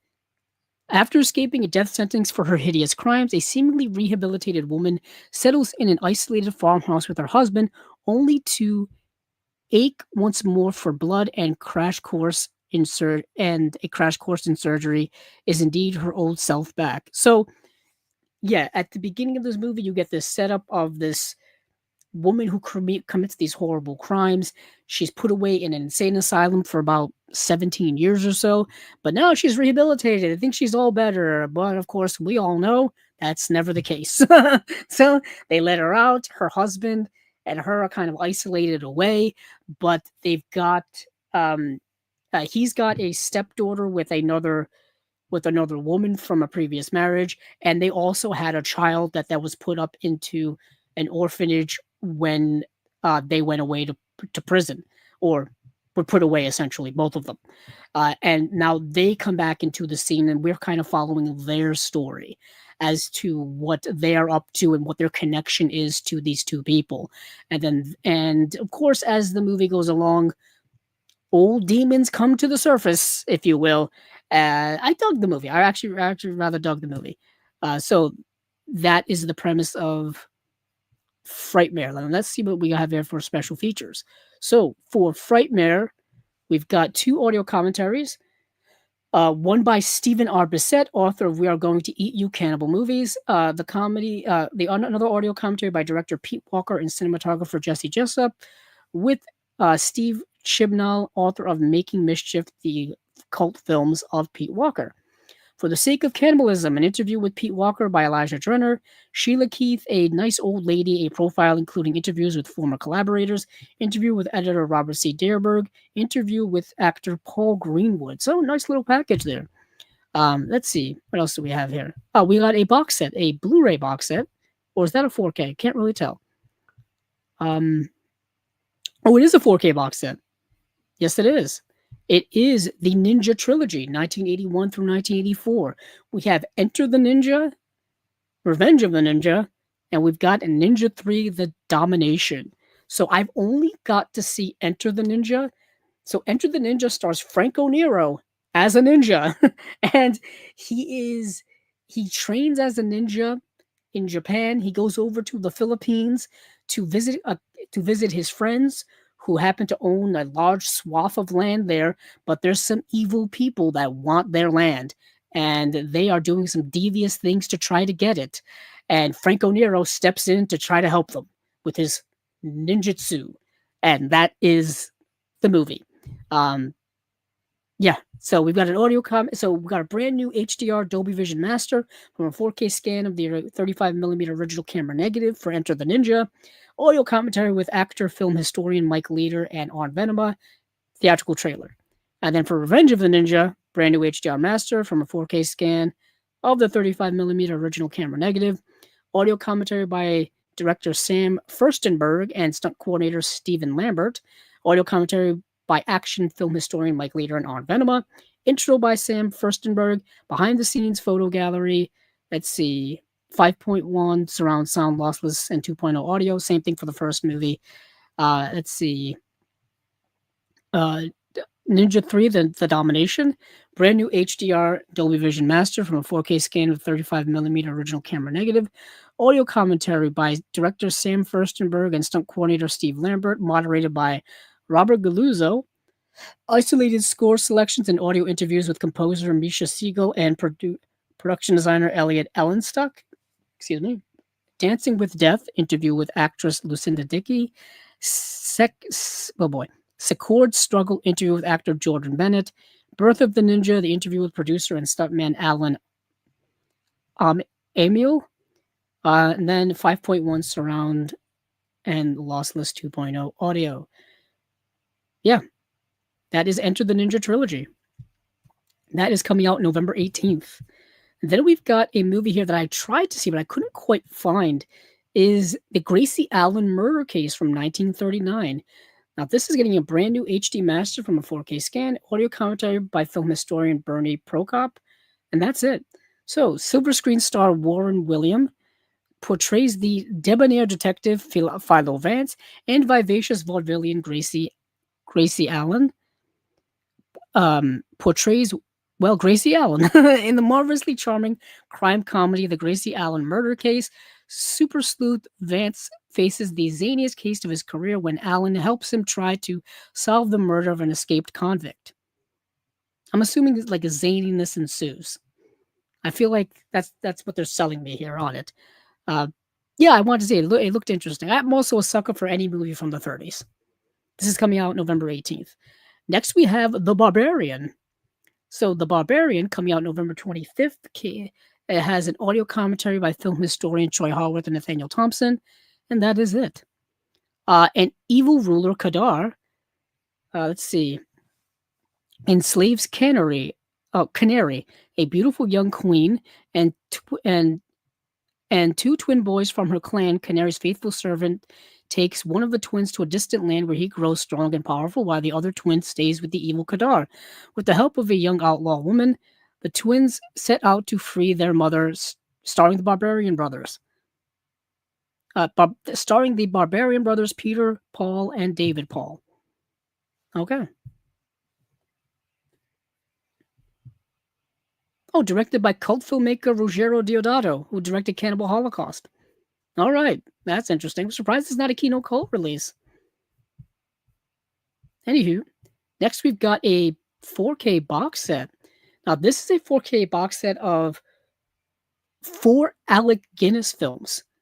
Yes, no, 3 Alec Guinness films. No, 4. 4, sorry, 4. So, coming out November 25th is the Alec Guinness Masterpiece Collection, 1949 to 1955. And this is a couple of discs. Let's see, what do we have for discs here? So, disc 1 is Kind Hearts and Coronet. It's got an audio commentary by film historian Kat Ellinger. Then disc 2 is the Lavender Hill Mob and the Man in the White Suit.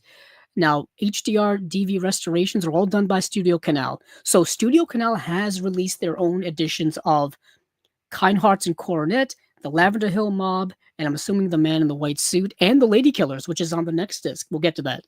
So HDR/DV restoration by Studio Canal, audio commentary for the Lavender Hill Mob by film historian Jeremy Arnold, audio commentary for the Man in the White Suit by film historian Dean Brandom, and then for disc 3, which is the Lady Killers, we've got audio commentary by film historian Philip Kemp, and then audio commentary by film historian David Del Val and film historian/producer Dan Marino, not the quarterback. So the 4th disc is all bonus features. It's a Blu-ray disc full of bonus features. Now we get a series of bonus features for each film, and they are broken down as such. Roll with me here, because there's a lot. Excuse me. Kind Hearts and Coronets is the intro by filmmaker John Landis. Also for Kind Hearts and Coronets, Those British Faces, interview with cinematographer, alternate American ending, and then a theatrical trailer. For the Lavender Hill Mob, got an intro by Martin Scorsese. Mavis Nicholson interviews T.E.B. Clark, audio interview with director Charles Crichton, and then a theatrical trailer. So, for The Man in the White Suit, we have interviews with filmmaker Stephen Frears and film critic Ian Christie. And then we have a theatrical trailer for The Man in the White Suit. And then for The Lady Killers, we have Forever Ealing, a documentary, interview with Alan Scott, interview with Ronald Harwood, interview with Terrence Davies, Cleaning Up the Lady Killers, and then a theatrical trailer. So this is a mega set. This is a really nice 4K set put out by Kino of these British films. I've seen all of these movies, and I like all of these movies. I really do. These are all really good. I've actually been looking to get the Studio Canal releases of Kind Hearts and Coronet and the Lavender Hill Mob and the Lady Killers already. So this is a nice set that's a good substitute for the Studio Canal stuff. Now, I do not know if the Studio Canal releases and this set have the same special features. I didn't dig that deep into this. All I know is that this set does come with a lot of good stuff, as you can tell from what I just read. So if you would, and I do know Studio Canal is Region B when it comes to their Blu-rays, but the 4Ks obviously are region free. So that may be something you want to keep in mind too, when deciding whether to get the Studio Canal releases of these movies or to get this Kino release. Either way, this is a nice set. Alec Guinness, The Masterpiece Collection, 1949 to 1955, coming out November 25th. A 4K set with a 4th Blu-ray disc filled with extras. Let's see, what else do we have here? There's a French Noir set coming out. I may have talked about this already. I don't know. I feel like I have, because these movies look familiar to me. I don't remember what I talked about from episode to episode. I'll be real with all of you guys. When I do these episodes, I just do it. I just get it all out there, display all the information for you guys, and then I wipe the slate clean and move on to the next one, to the point where I may repeat myself several times. I don't do it on purpose. I do it mostly by accident, because I just need my brain to shift gears into the next thing. I can't linger on. I'm trying not to linger on the past. But French Noir Collection 2, 1953 to 1961. We've got, let's see, we have 2 discs, and each disc has 2 movies. So it's a 4-movie set. Disc 1, Rhine Virgin from 1953. It's a 2021 4K restoration. The Beast is Loosed, a 2021 4K restoration. There's a new audio commentary for Rhine Virgin, and there's a new audio commentary for The Beast is Loose. So each movie gets its own audio commentary. Disc 2, Trapped by Fear, 2017 2K restoration. The Passion of Slow Fire, 2021 4K restoration. Now you may notice Trapped by Fear is the odd one out. It's the only one that didn't get a 4K restoration. It's got an older 2K restoration. But each movie gets its own commentary as well. So that is French Noir Collection Volume 2. Okay, coming out November 25th. Let's see. We also have another movie that's coming soon on Blu-ray for my 4K restoration by Universal Pictures and the Film Foundation. That is Texas Rangers, starring Fred McMurray, Jack Oakey, Gene Parker, and Lloyd Nolan. This is a movie that I did get to watch, actually, and it's an interesting movie about like friends turned enemies due to just life going in different directions. You have these three outlaws who are like three friends, and they're robbing places, and they end up having to go separate ways because the law's onto them, essentially. And one ends up becoming a Texas Ranger, and one it becomes an outlaw. And actually, two become Texas Rangers, and one becomes an outlaw. And they end up having to go against each other. Obviously, they're on two different sides of the law. So the movie kind of plays in that realm of things. I thought it was rather good. It is kind of odd to see Fred McMurray in a Western, I'll be honest. Fred McMurray is that guy who doesn't look like he fits in certain genres. Fred McMurray, of course, would be actually after this. He would be in Double Indemnity. He fits in there. He fits in Double Indemnity. But seeing him as like a bad guy, outlaw in the Old West is a little odd to me. But it works. Whatever. Let's see. They are putting out a 4K edition of Barbed Wire in 2026. The movie starring Pamela Anderson, Tamora Morrison, and Udo Kier. So that should be a lot of fun. So that is it from Kino. That is it. Let me see where we're going next. I think so. We have Imprint we got to talk about.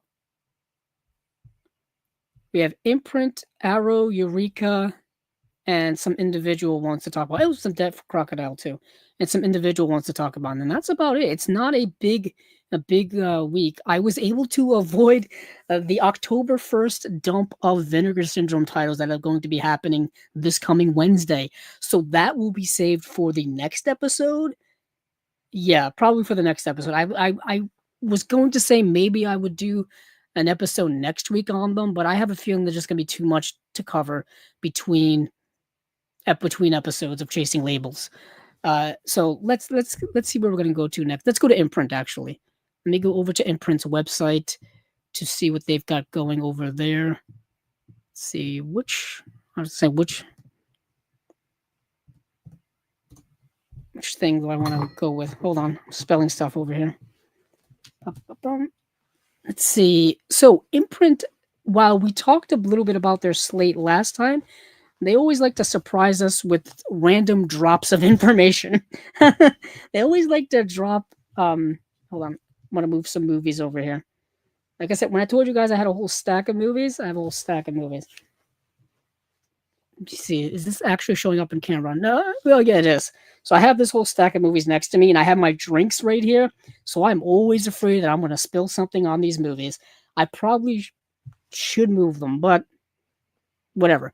That's a little aside. Like as I was saying, Imprint always likes to drop random surprise announcements, and they dropped 3 surprise announcements. They dropped that they will be releasing a 4K UHD hardbox collector's edition of Jackie Brown, Silent Night, Deadly Night Parts 1 and 2, and then Kill Bill Volume 1 and 2. Now, let's start at the beginning, shall we? Let's go to Jackie Brown. So, as I showed you guys in my little intro movie collection update, I just bought this 4K, which came out earlier this year. The Kill Bill Volumes 1 and 2 4Ks also came out earlier this year as well. So, let's do a little compare and contrast, because I heard that this looks fantastic. I haven't watched it yet. I just got it last week in the midst of me preparing for all kinds of stuff we've been doing here on Chasing Labels. We Last week we did our reviews of all of the Criterion stuff from September. We did a Movies Down Memory Lane episode on Saturday. I'm doing this episode today here on Chasing Labels, and then tomorrow there will be a new unwatched pile with Steven and I. So we had a lot of things cooking here. So I wasn't able to like watch movies for fun. I had to watch movies for this, for Chasing Labels. But I heard this looks fantastic. So I'm expecting the Imprint edition to look just as good. So let's see. The big question is special features. So let's see. This is disc. There's one, two, oh, just two discs. Okay, I thought there'd be more. So if you've never seen Jackie Brown, I think it is one of Quentin Tarantino's greatest films, and it's the one I think that doesn't really get a lot of the love that it should. It's really fantastic. It's the movie he made in between. Oh, what did he make this in between? Let me see, let me look up Tarantino. I think Pulp Fiction and the Kill Bill films. Let's see. Yes, it is. So yeah,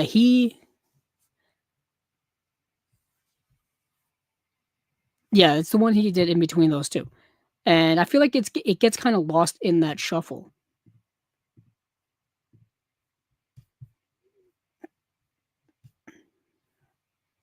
And because he did Reservoir Dogs, Pulp Fiction, Jackie Brown, Kill Bill Volume 1, Kill Bill Volume 2.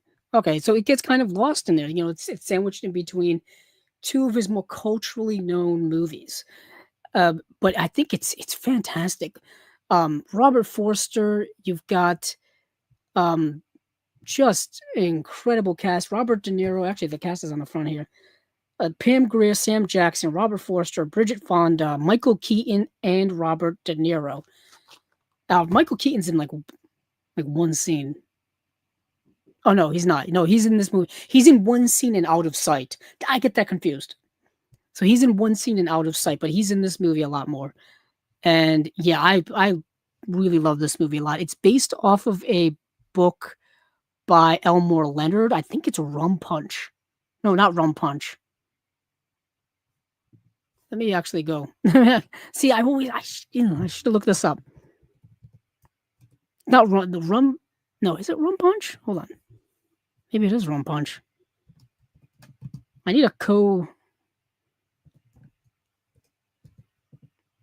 Yeah, it is Rum Punch.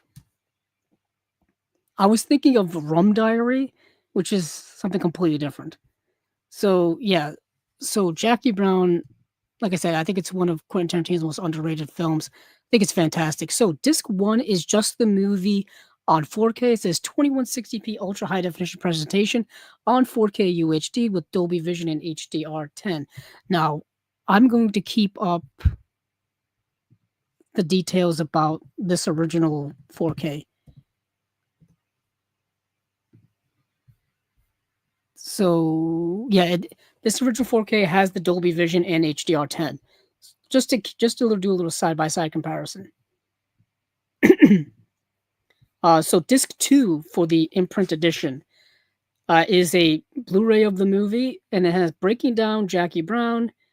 Critics Roundtable has Jackie Brown, How It Went Down documentary, a look back at Jackie Brown interview with director Quentin Tarantino, Chicks with Guns full video with Tarantino introduction, Siskel and Ebert at the movies, Jackie Brown review, Jackie Brown on MTV, marketing gallery, stills gallery, enhanced trivia track, deleted scenes and alternate scenes, vintage Robert Forster trailers, vintage Pam Grier trailers and radio spots, and English GTS HD 5.1 surround, and then subtitles. Let me go into the review on here. Let's see. I'm just looking at the Blu-ray review. Just get a list of the special features. I think we have all them. Let's see. Breaking down Jackie Brown. Jackie Brown, How It Went Down, that's on both. I Look Back at Jackie Brown, that's on both. Chicks with Guns is on both. Siskel and Ebert at the Movies, that's on both of the releases. Jackie Brown on MTV, that's on both releases. Marketing Gallery, Stills Gallery, that's on both releases. Let's see, Trivia Track, that's on both releases. You guys are kind of getting what I'm going for here. It's all this. It's got all the same features. Okay. So what does this have that's different than this release? I don't think there's much of anything on at least on disc. Okay, the only thing difference is limited edition 2-disc hard box with an exclusive hardback booklet featuring a brand new essay by film critic Bill Shaberi. That's it. That's the only difference between this release and the Imprint release is that booklet with that essay. It's got all the same on-disc content. So you don't necessarily have to get it unless you don't have it yet at all. Let's go over to, since we're in the Tarantino mode, let's go over to Kill Bill Volume 1 and Volume 2. To be honest, I think it's the same story.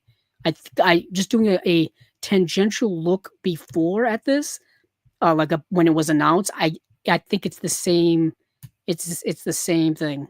The only difference here is you get a little more extra swag in this collector's edition. Okay. Strictly limited edition packaging featuring a large hard box with a flip lenticular panel showcasing the iconic poster artwork for each film. This is a heavy, bespoke collector's item measuring 24 by 32 centimeters, weighing in at 1.5 kilograms, and comes replete with comprehensive physical extras. Full color matte laminated 27 by 40 folded print of the original theatrical one sheet for Kill Bill Volume 1. So you get 27 by 40 those are the full, that's a full one sheet. Those are the size that you see at movie theaters in the big old case things. That's the size of this. And then you get that for Volume 1. And I think you get the same for Volume 2. Okay? And then you get a large format color photo booklet featuring original production stills from both films, 6 large format lobby cards featuring the original production stills from both films, 2 hard cases housing all 4 discs. Okay. So that, so then on the disc content side, it's the same. Yeah, I'm pretty sure it's the same. Let me just do a quick due diligence here for everybody at home. I have both of these discs already. I have them in my Quentin Tarantino section, which is over there. It's like way over there off screen. You can't see it. But I need to see what we've got here. So let's go. Kill Bill Volume 1. It's been the same. Unfortunately, it's been just the same. Yeah, the making of Kill Bill, the 5, 6, 7, 8 music performance, and then trailers. It's the same on the Imprint release. The making of Kill Bill and the 5, 6, 7, 8 music performance are all in standard definition. They've never even had the good graces to upgrade these to HD. Let's see. And then there's a 4K disc of all of that, and then there's a Blu-ray disc of all of that. It says the 111-minute theatrical cut. Let's see. Yeah, that's the one we've got. That's the one we've got on 4K as well. Let me go over to Kill Bill Volume 2, see what's on that 4K release.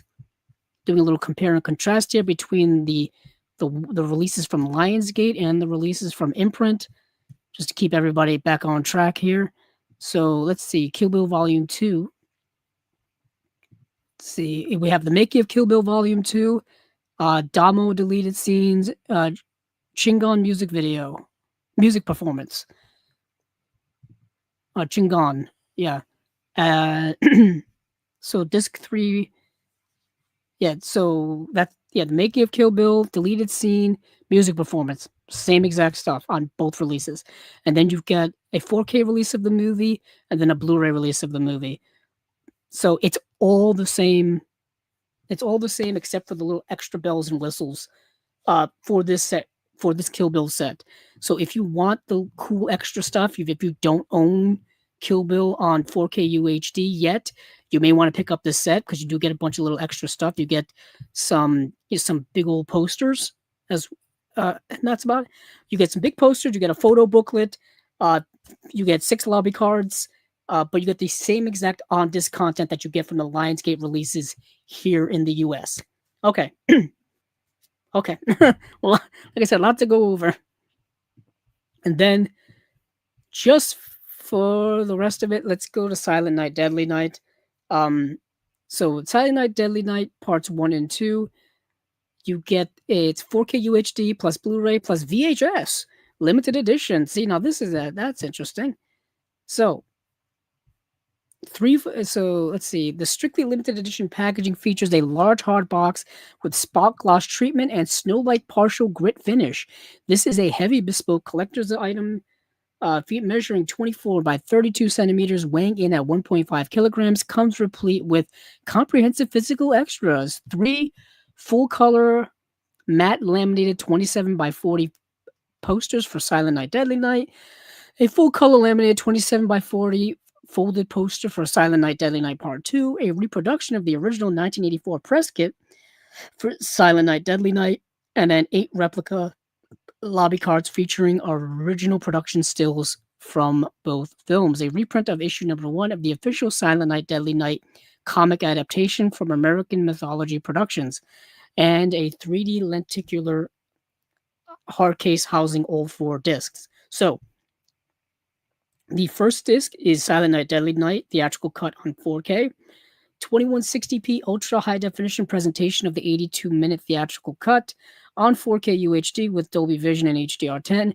Audio commentary by author Amanda Reyes and Hysteria Continues podcast.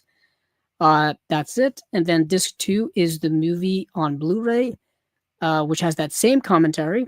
And then it has The Night He Came Home for Christmas, featuring Creating Silent Night, Deadly Night, interview with producer Scott Schneid, in search of Charles Sellier Jr., remembering the director, interview with the editor Michael Spence, Naughty or Nice, 40 years of Silent Night, Deadly Night, interview with producer Scott Schneid and Dennis Whitehead.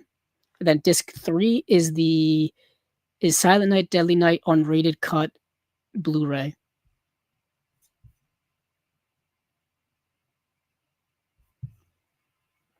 Yeah, it's got audio commentary with Brian Wilson and co-executive producer Scott Schneid, audio commentary by writer Michael Hickey, composer Perry Botkin, editor and second unit director Michael Spence, and co-executive producer Scott J. Schneid. Sleigh Bells Ring, the story of Silent Night, Deadly Night. Oh Dear, Linnea Quigley on Silent Night, Deadly Night. Christmas in July, Silent Night, Deadly Night locations, featurette. Audio commentary with Charles E. Sellier Jr. from 03. Trailers, TV spots, stills gallery, Santa's Stockings of Outrage text gallery, and then let's see, Silent Night, Deadly Night unrated cut on VHS. The 85-minute unrated cut on VHS, PAL or NTSC options. Okay, so that's all right. So that's all for Silent Night, Deadly Night Part 1. So Silent Night, Deadly Night Part 2 is disc 4, which has the theatrical cut on Blu-ray. Okay. And that has 1080p high definition presentation on Blu-ray of the 88-minute theatrical cut. And then audio commentary with director, writer, editor Lee Harry, writer Joseph H. Earl, and actor James Newman. Audio commentary by co-writer, director Lee Harry, and actors Eric Freeman and James Newman, with moderator Justin Beam. I know Justin Beam.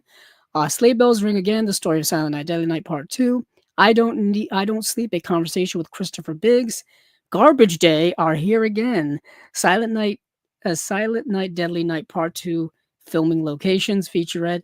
Ricky Today, the Caldwell interview short films from 2018. So, Silent Night, Deadly Night, obviously you guys can tell, is the better of the two movies, and it definitely is.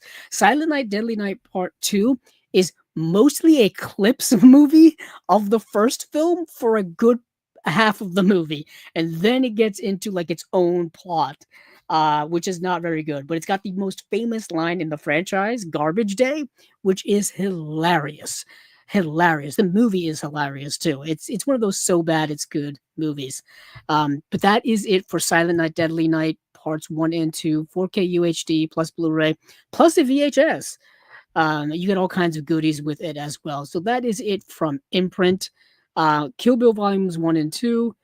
Getting a limited edition hardbox edition. Jackie Brown getting the same thing, as well as Silent Night, Deadly Night Parts 1 and 2. Alrighty then, let's go someplace else because we are everywhere. Let's see. I'm gonna save Arrow for the last, just for those of you listening and watching. Let me go over to some of the individual releases. Let me go digging over and finding those. So, let me go to Def Crocodile. Why not? Def Crocodile announced 2 new releases. Our buddies over at Def Crocodile. Let me see if I can find their stuff. So they are putting out 2 new, like I said, 2 new releases. The first one here is Alron and it's 2 movies, the double feature. It's called Alron, and then the second film is The Student of Prague. I believe these are both silent films. I didn't get to see them, so I don't have much to say about them. But these are, I think, German silent film rarities. It says German silent genre rarities from director Heinrich Galeen. So I'm going to read a little bit of this here, maybe just this first paragraph, because I don't want us all to be here forever, me just reading to you guys, like story time. So, Def Crocodile is thrilled to collaborate with the Film Museum München to release these 2 exceptionally rare German silent genre treasures from pioneering Jewish director/writer Heinrich Galeen, who wrote and directed the original, recently reconstructed 1915 version of The Golem. Oh, they're putting that out. I think so. Starring Paul Wegener and scripted Nosferatu and the Waxworks. Restored by the Film Museum München, Alron and Student of Prague show Galeen's flair for delirious, expressionist horror fantasy. Okay, so Alron, or A Woman of Destiny from 1927, runs 131 minutes long. Deranged Weimar era erotic sci-fi horror starring Brigitte Helm as the unholy offspring of a genetics experiment conducted by her scientist father, Paul Venegar, who implants the semen of a hangman in the womb of a prostitute. Okay, we're just practicing eugenics. Okay. As an adult, the lithe, sinuous Helm drives men to suicide and madness, including her own pseudo-father, Wegener, who succumbs to all kinds of stuff here. Okay, it's getting weird, people. It's getting weird. Okay, now The Student of Prague, which is from 1926, is 133 minutes long, starring Conrad Veidt. Conrad Veidt, of course, being from The Cabinet of Dr. Caligari. He was also in Casablanca. He's also in The Man Who Laughs. He is pretty much the basis. Well, his character in The Man Who Laughs is the basis for the Joker from Batman, pretty much. Stars as a hell-raising student who sells his soul to the devil, but Veidt hasn't bargained on meeting his own evil doppelganger who literally steps out of a mirror, Cocteau-like, and starts to take over his life. This sounds incredible. This sounds incredible. The special features are excerpt from off. Oh boy, I can't read this.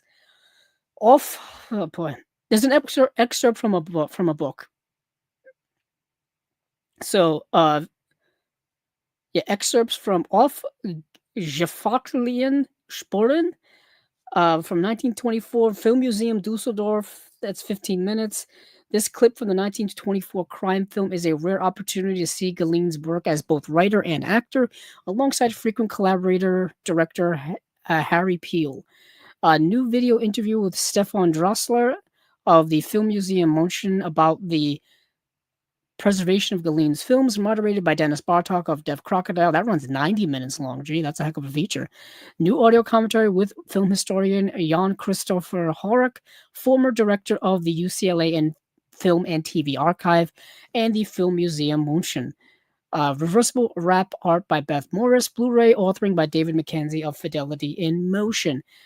There's a deluxe edition bonus content. It's the slipcase featuring new artwork by David McKean, 80-page illustrated book, newly translated essays, new essay by Stefan Drossler, new essay by Walter Chaw, new essay by Stephen R. Bissett, and rare original photos and artwork.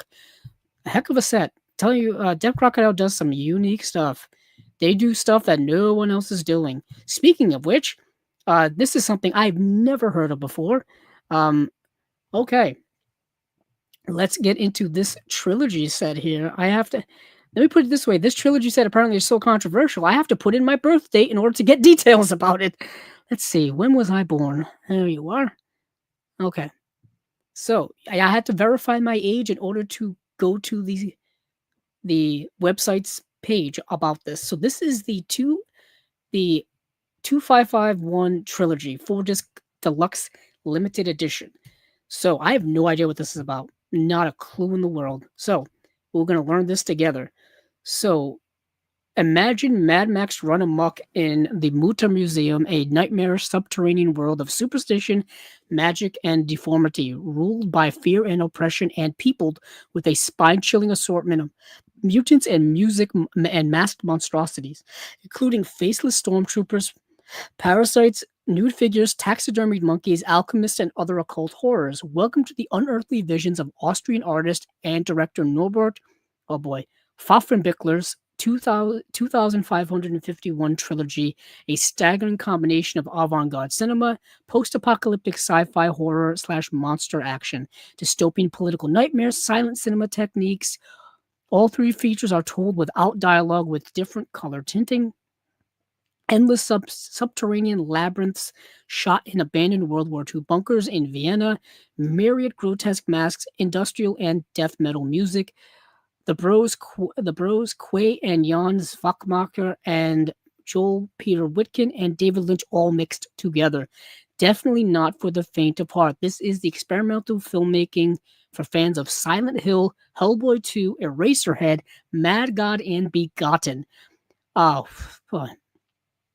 The Cure, Bauhaus, and Metallica, Lucha Libre, and unbelievably Charlie Chaplin. In other words, it's like nothing you've ever seen or dreamt before. Okay, I'll be honest with all of you. I tried to find these movies to watch. These aren't streaming anywhere. These are not the movies you can find to stream. These aren't the movies you can find to watch anywhere. These are movies you have to find through physical media. Seemingly so, or man, if you're, film school has them or anything like that. Baffling collection of stuff that Deaf Crocodile continues to put out that is just unseen, unheard of, archival things.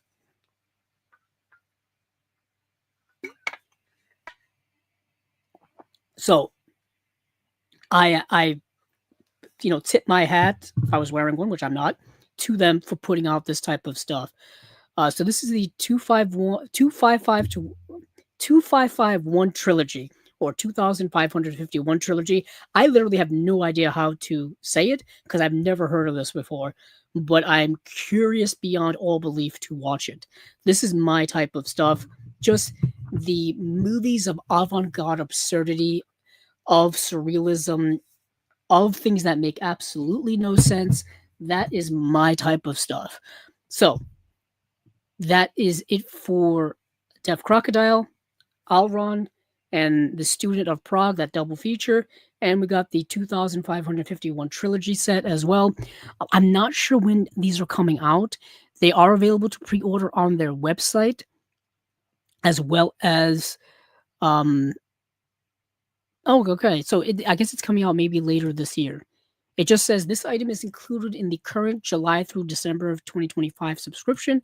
If you are a subscriber, only order if you want an additional copy. Okay, so I guess it's coming out sometime before the end of the year. Actually, it says it right here. I am dumb as heck. I should probably read these things before I start saying stuff. This is a pre-order scheduled to release on or near 10/28, so October 28th. And then the 2551 trilogy or 2051 trilogy, the same thing. Scheduled to release on or near 1028. Alrighty then.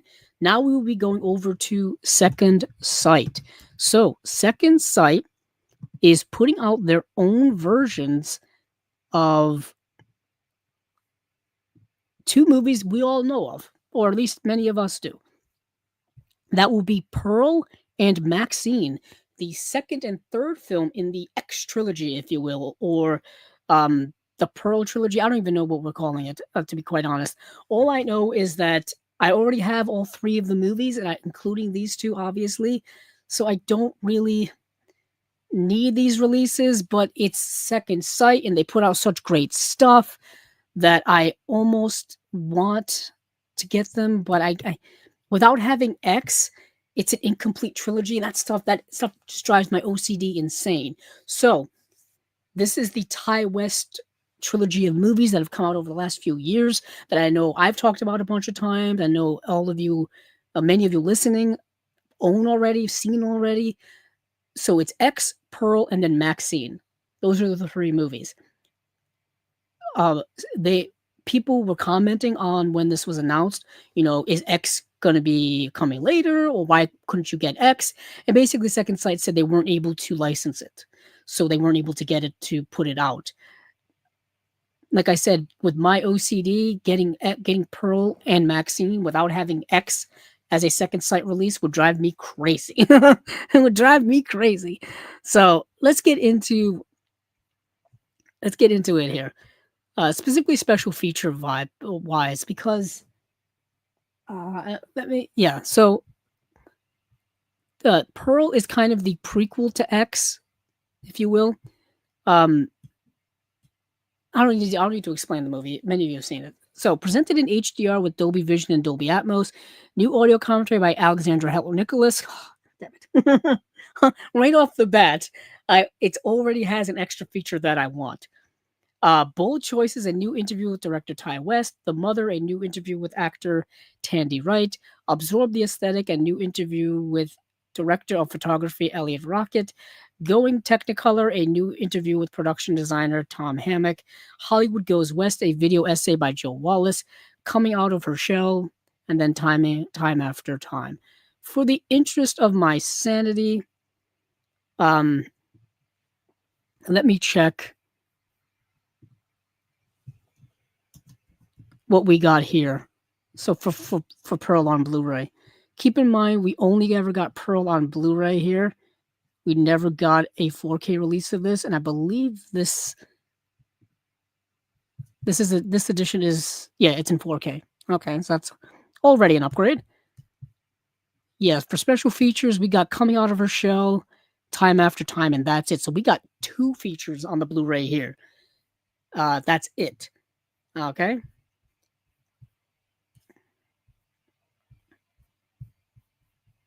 Let's see. For Maxine, these are coming out November 17th, I think. Yeah, November 17th, both of them. So Maxine, which we did get in 4K here, so that's kind of nice. Presented in HDR with Dolby Vision and Dolby Atmos.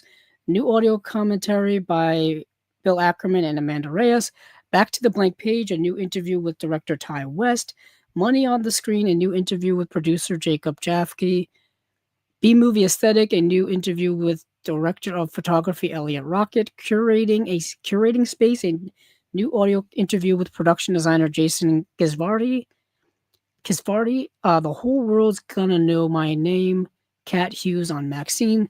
The Belly of the Beast, XX Marks the Spot, Hollywood is a Killer, and a Q&A with Ty West. So both of these have coming with a standard edition and then a deluxe limited edition slipcase version with a 120-page book and the usual kind of fanfare like that. It's a 120-page book, 6 collectible art cards for Pearl, and for Maxine, we have a 120-page book and 6 collectible art cards as well. Now, just for the sake of my sanity, let me check to see what Maxine got here in terms of special features. Let's see.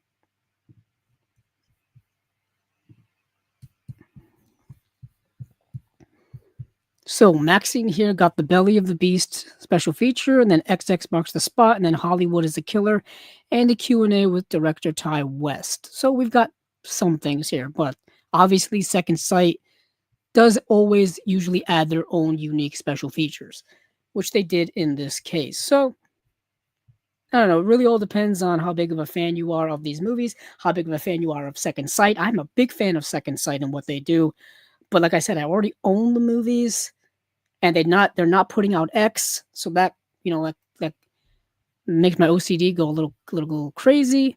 So that's that. Let me go back to where I was before. So that is it for Second Sight. I know there's a release from Flickr Alley that I want to check out. Let me go to Flickr Alley's website. Oh, there it is. Exactly what I was looking for. So Laurel and Hardy Year 3. So following the acclaimed Laurel and Hardy Year 1 and Laurel and Hardy Year 2 collections, Flickr Alley and Black Hawk Films are proud to announce the culmination of the duo's silent years. Laurel and Hardy Year 3 brings to Blu-ray um, brings to Blu-ray disc 9 of Laurel and Hardy's most beloved classic shorts, newly restored and joined by a host of rare archival materials, and also includes several of their earliest sound films. Unparalleled in their ability to adapt to the changing of the cinematic landscape, Laurel and Hardy's upward trajectory was only bolstered by the arrival of sound.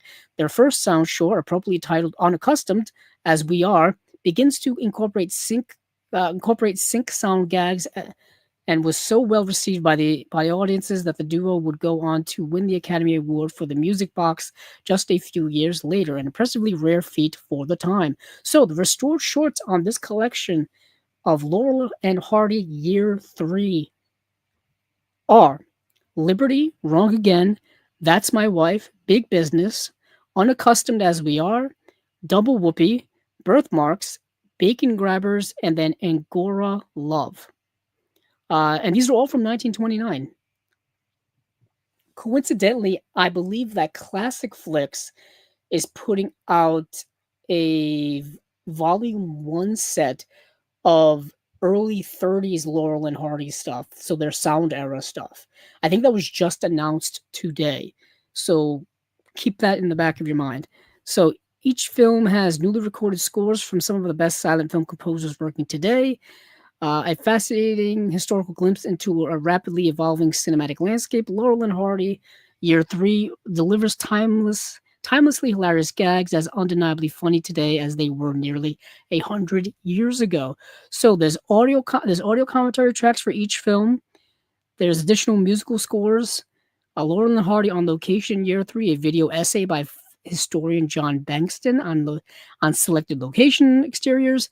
They Go Boom, the Huskow, and the Unaccustomed as We Are, 3 bonus full sound shorts from late 1929. The Hollywood Review of 1929 excerpt, Spanish version of Birthmarks, dubbed version of Double Whoopee, MGM Convention 1930 announcement, film-specific image galleries, souvenir booklet.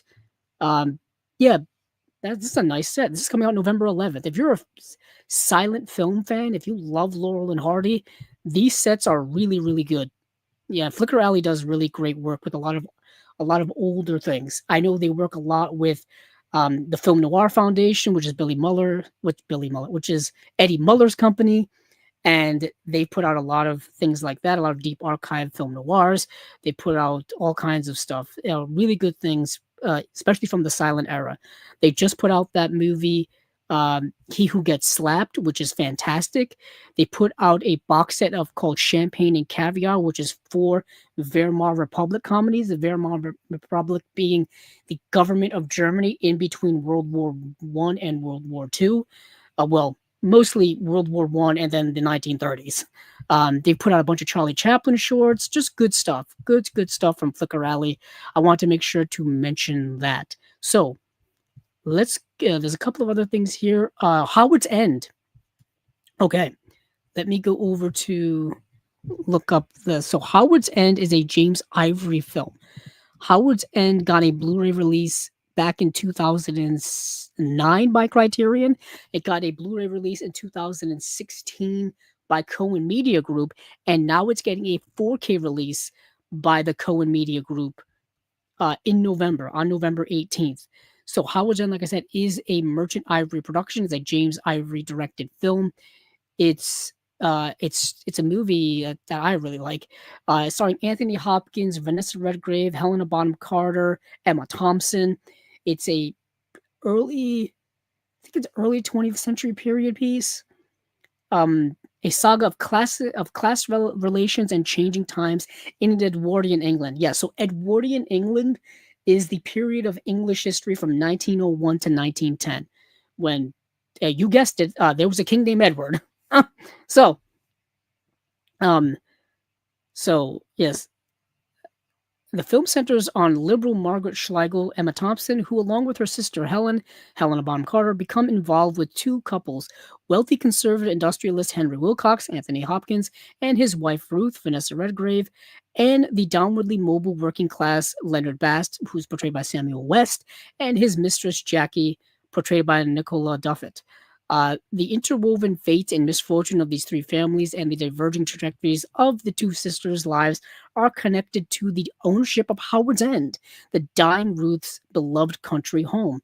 It's interesting that this movie is titled after a house called Howard's End, and Howard's End actually does not play a big role in the movie itself.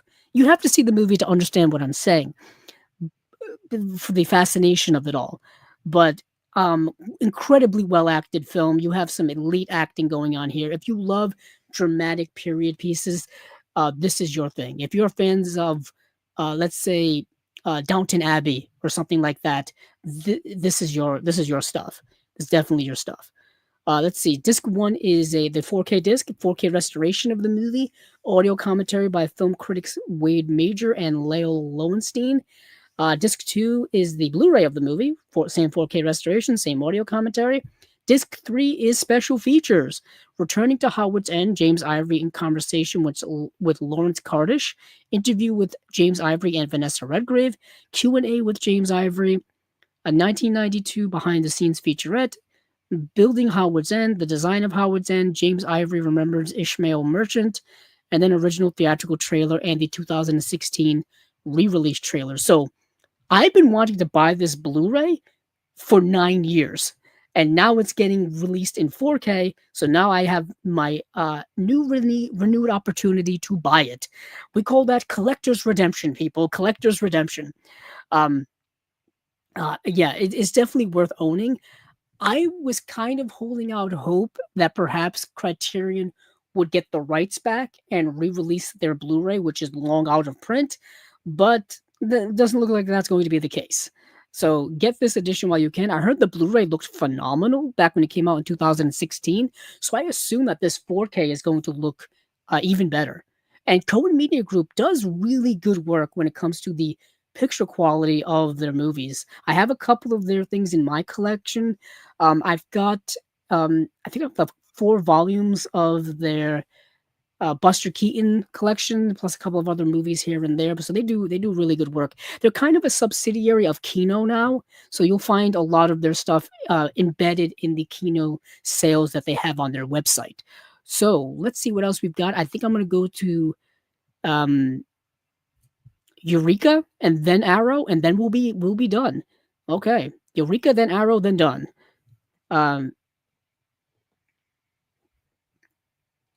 Let's see. Let me go over to where I was before. I gotta scroll back to Eureka. Yeah, so Eureka only has 2 December releases. Just 2. One is a box set, and one is just a single release. So the box set is called Triple Threat: 3 films with Sammo Hung. Let's see. Let me see what the 3 films are. So we've got the Manchu Boxer. Hold on. They're let's see. We have the Manchu Boxer, Paper Marriage, and Shanghai Shanghai.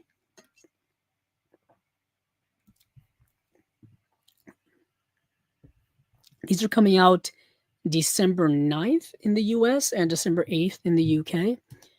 And then we've got a single release, which is of the movie Apache, starring Burt Lancaster uh, as a whitewashed indigenous person.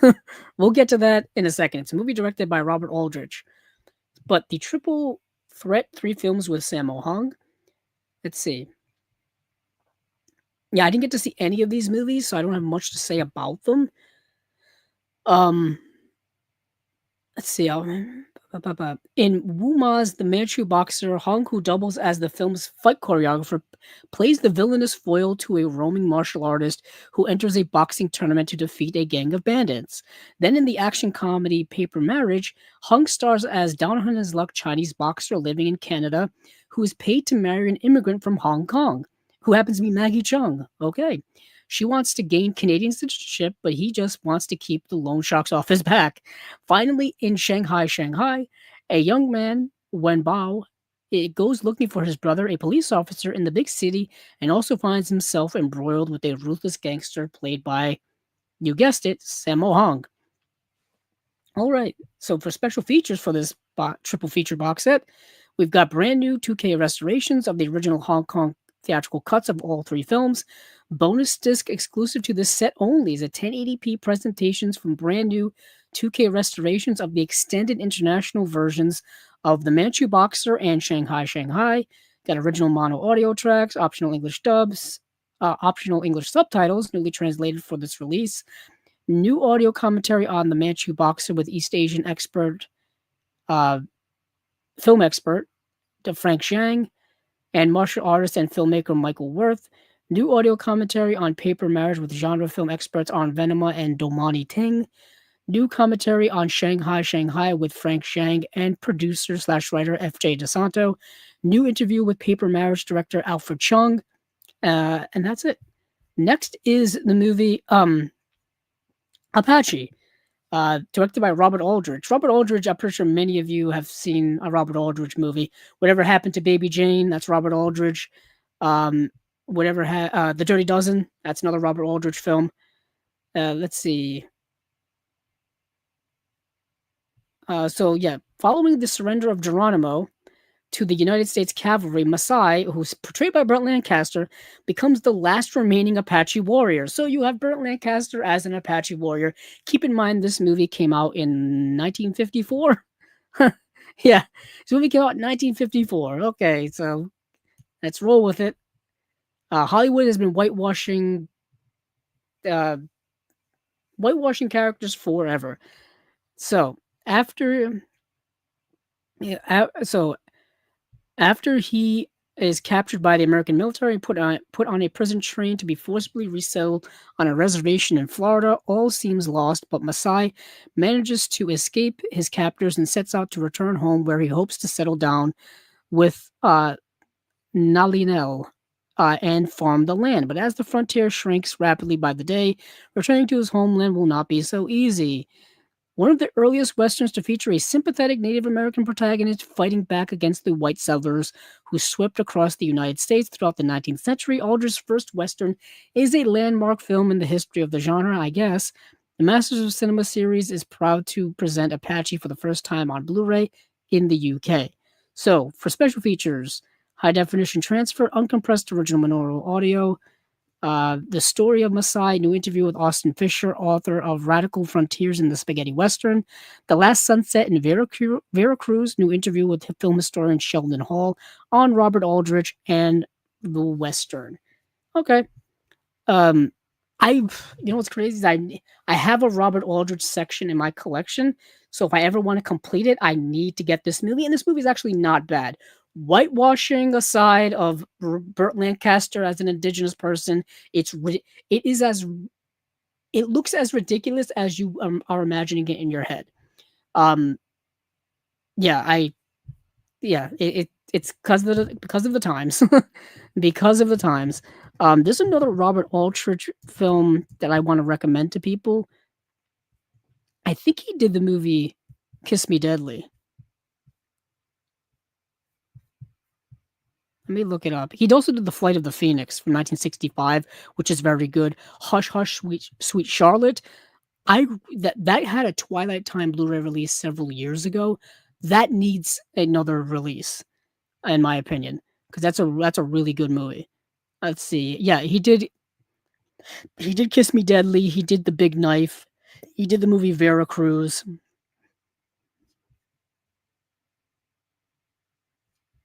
Yeah, I'm just looking up some of his other stuff. Okay, let me move on from there. So that is it for Eureka. It was only two releases. It's Triple Threat, three films with Sammo Hung and Apache. That is it. So now we move on to the grand finale of it all. Yeah, we'll move on to Arrow. 'Cause I don't think I've got anything else to talk about. I did, let's see, we just did Eureka. I've done Umbrella. Imprint we talked about. Kino we talked about. Deaf Crocodile we talked about. Sandpiper we talked about. Cohen Media. Second Sight.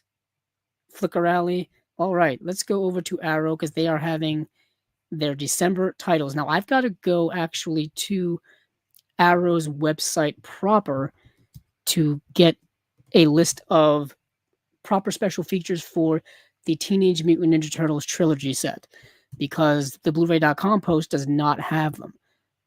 Well, they have them, but they just don't have all the details. So there is two different versions of the trilogy set. Well, a couple of different versions. If you want the 4K or the Blu-ray like I do, there is an Arrow Store exclusive 4K and an Arrow Store exclusive Blu-ray of them, and the difference being is, I believe, the artwork on the box. Like this is killing me here. So, okay, I've got to go someplace else because they don't even have the full listing on. So, hold on, I gotta go. Now I gotta think where I should go. You know what? You know where I'm gonna go. So they said that they were going to list the full special features on September 26th. I went to the Blu-ray.com post, said the same thing, and then there's the page on their website says the same thing as well. And if I look at my calendar, it's the 29th. Where is the full list of special features? So let me go over to their Facebook page to see if they posted it there.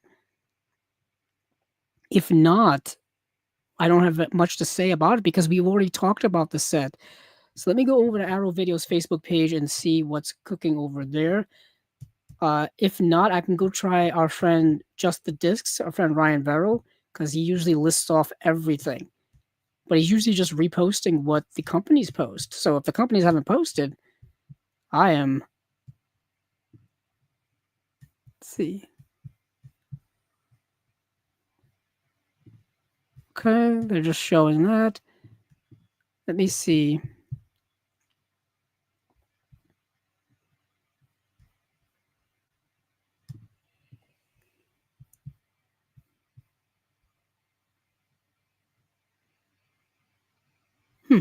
Okay. I'm a little stumped here because, yeah, the website doesn't have. Hey, good. Let me actually go do what I was going to do. Let me go check out the Disconnected to see if he's got a list of the special features. I mean, there are some special features listed, but it's not all of them. And I thought that by now we would get a full list of them. I can go to places like Diabolic and see if they've got the full listing, but I don't know how much. I don't know how much patience you guys have for just to watch me go and look for this. So I will not be taking up too much of our time as I scroll down the Disconnected to last Friday, which is when they announced these. Let me see. There's the Eureka pre-orders. Let's see. Bum. Got some other pre-orders here. Oh, there we go. Release details. Okay. There we go. This is what I was looking for. This isn't even on their website. Thank you, Ryan Verrill over at the Disconnected, for posting these, because this is not even listed on the Arrow Video website. So, coming on December 15th in the UK and December 16th in North America on 4K and Blu-ray with an Arrow Video website exclusive art variant. So it's just the artwork on the outside that's the exclusive to the Arrow Video store. To be honest, I like the regular art. The regular art is the movie poster, which I always love when they do the movie posters. This is straight from my childhood. Back in the day, the VHS had the movie poster. It's all the turtles.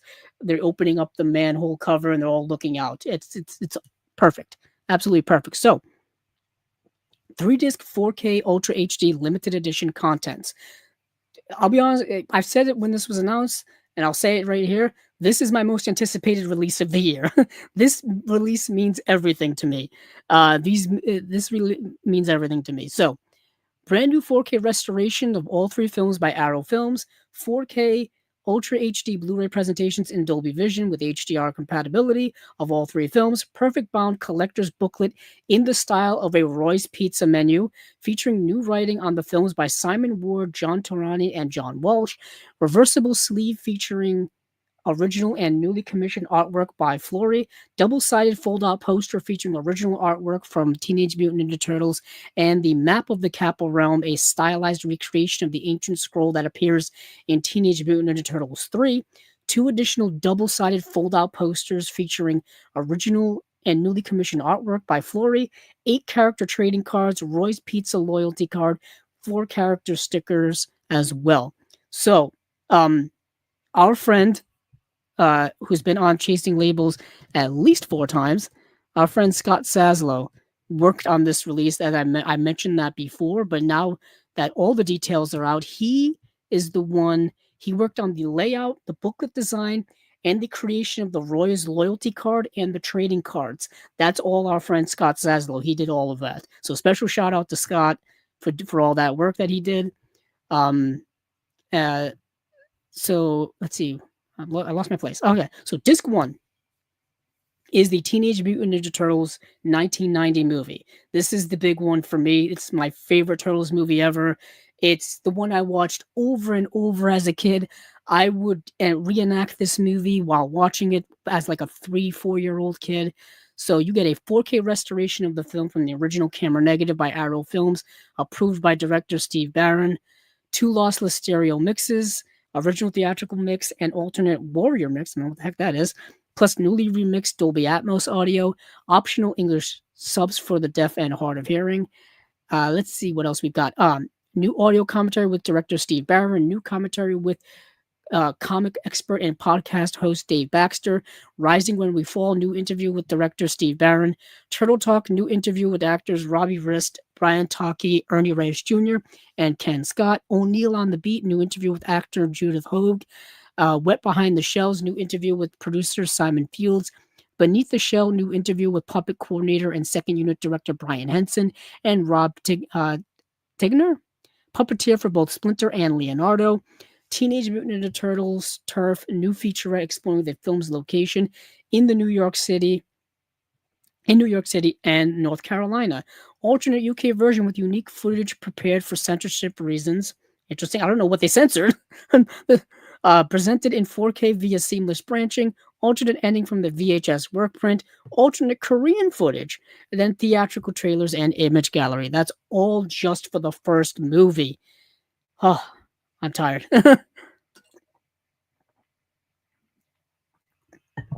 Then, disc 2, Teenage Mutant Ninja Turtles 2, The Secret of the Ooze. 4K restoration of the film from the 35mm interpositive by Arrow Films. I'm actually surprised there isn't an original camera negative. I mean, the movie came out in 1991. It would have been, I would assume it would have been relatively preserved. It was a big hit of a movie. Maybe just over time they lost the negative and they just can't find it. I don't think it was destroyed, or maybe it was just in such bad shape they couldn't do anything with it. I'm curious behind that. I'm trying to think if I know somebody who works at Arrow that could tell me about that. I may. Anywho, I just find that fascinating.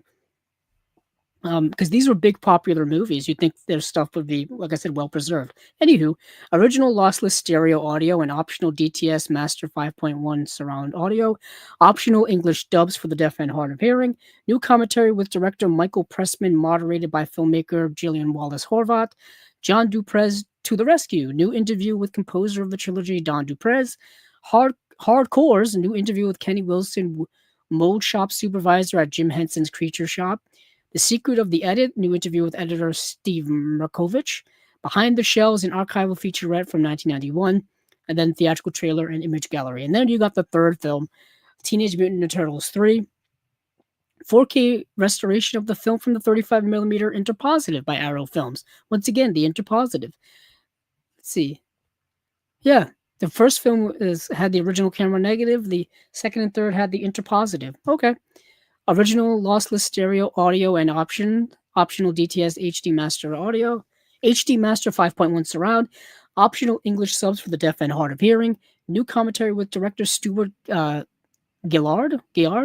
Damios and Demons, new interview with actor Sab Shimono. Rebel, new interview with actor Vivian Wu. Alternate UK opening, theatrical trailer, and image gallery. I saw the third movie in the theater because I didn't see the first movie in the theater because it came out when I was 3 years old. I didn't see the second movie in the theater in 91.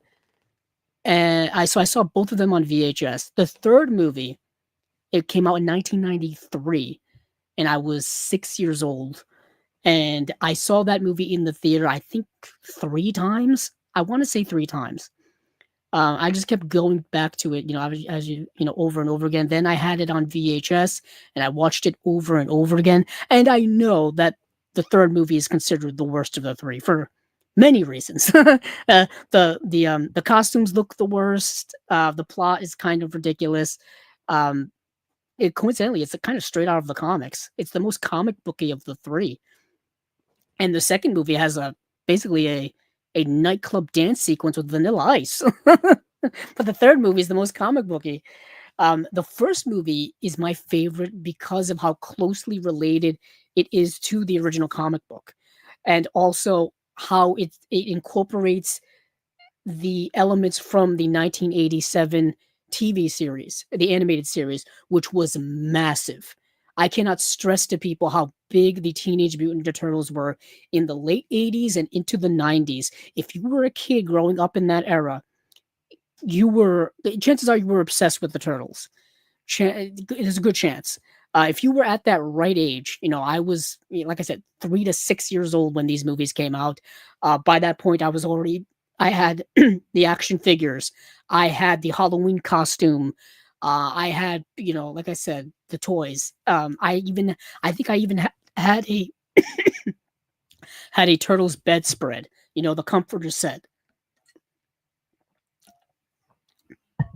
I would even have, Teenage Mutant Ninja Turtles birthday themed parties where you would hire somebody dressed as a giant Ninja Turtle to come and entertain the kids. Like, I even had that. I can't stress to you people how big it was at the time. It was a phenomena. It really was. And the franchise exists all the way up to this day, which is kind of amazing to me because things do fade over time, but not the Turtles. They just kind of reincarnate and reinvigorate, and they've been part of so many people's generation. Me being a millennial, then Gen Z, now Gen Alpha. Um, um, yeah, it just goes on and on. They're still making stuff to this day, but this set here is, a dream come true. It really, really is. It's something that I've been waiting for a long time.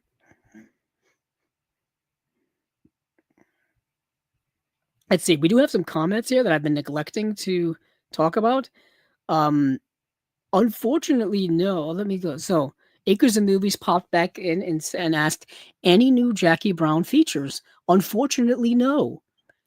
Unfortunately, um, everything that you get on this release here is the same exact special features that come with the Imprint release. To go back to answer your question there, and I'm pretty sure it's the same with the Blu-ray. Yeah, so everything that's on here is on the Imprint release. It says, "Do you like Armed and Dangerous?" Now I have to see if I've seen Armed and Dangerous. It's a good thing. Let's see.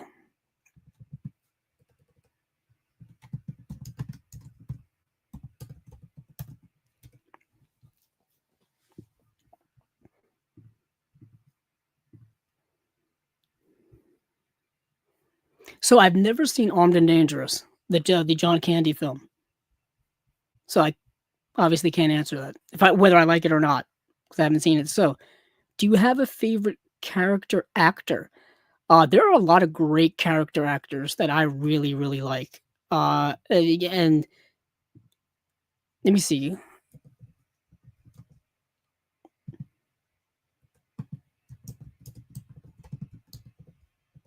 To me, I consider like Harry Dean Stanton, great character actor. Although he's led a couple of movies, Steve Buscemi is kind of the same way. Great character actor. J.K. Simmons, great character actor. I would even say John Carroll Lynch. John Carroll Lynch is a great character actor. I mean, he's got that one scene in the movie Zodiac, which everybody talks about to this day. To this day. Let me see a couple of other ones. John Turturro. I'm just looking up character actors to be honest. Um, Back in the day, Walter Brennan, Claude Rains. To get a little more classic, Peter Lorre. To me, also like James Cromwell. James Cromwell is a great character actor. Who was a couple of other ones? Like, would you consider Gary Sinise a character actor? I also consider George Sanders is a great, in my opinion, character actor. Even someone like Lee J. Cobb, great character actor, in my opinion. Let's see, Dylan Baker was great. Uh, yeah, some of those guys. Let's see, a couple other comments here. Do you want a movie about the origins of the refrigeration? It's interesting, actually, how long refrigerators have been around, or the I think the first like in-home refrigerator is like over 100 happened over 100 years ago. Yeah, why not? I love like that type of stuff. What movie characters would be on your blue collar worker Mount Rushmore? Let me see. When I think blue collar workers, I always think of TV characters.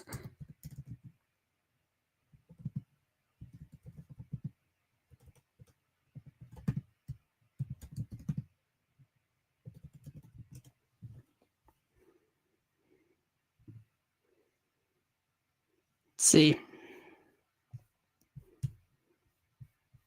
I don't know. That's a tough question.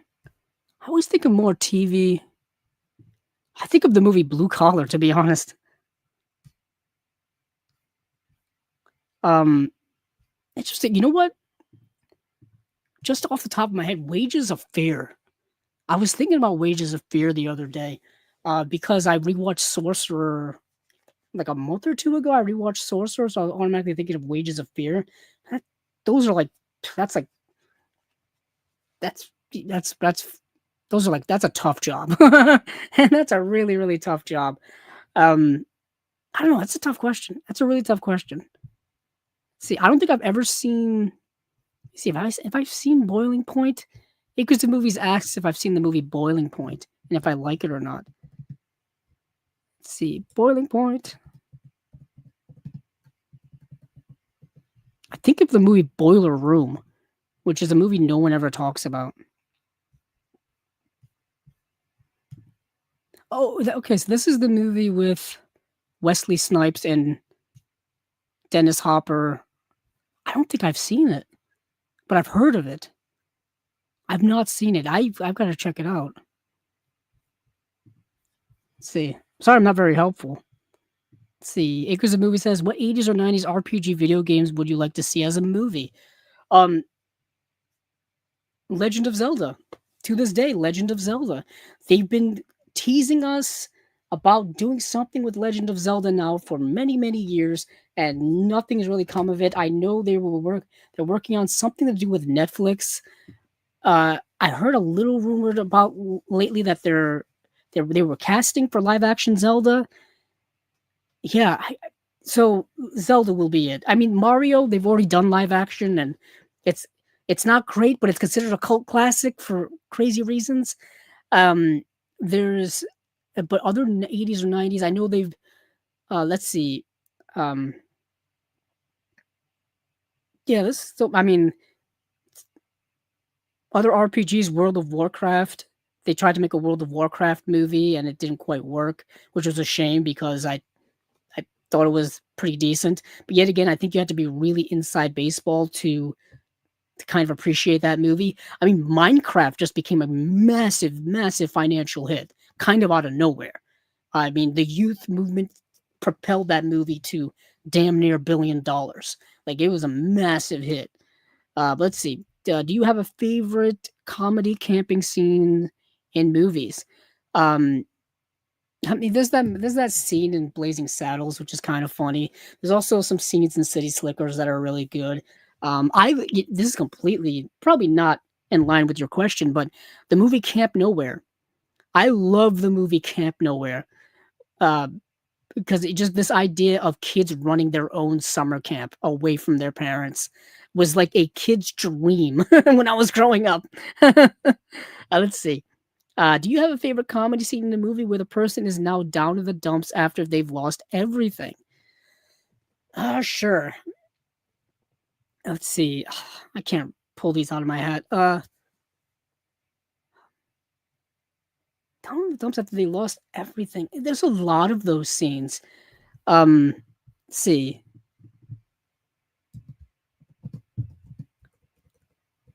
Let's see. Hold on.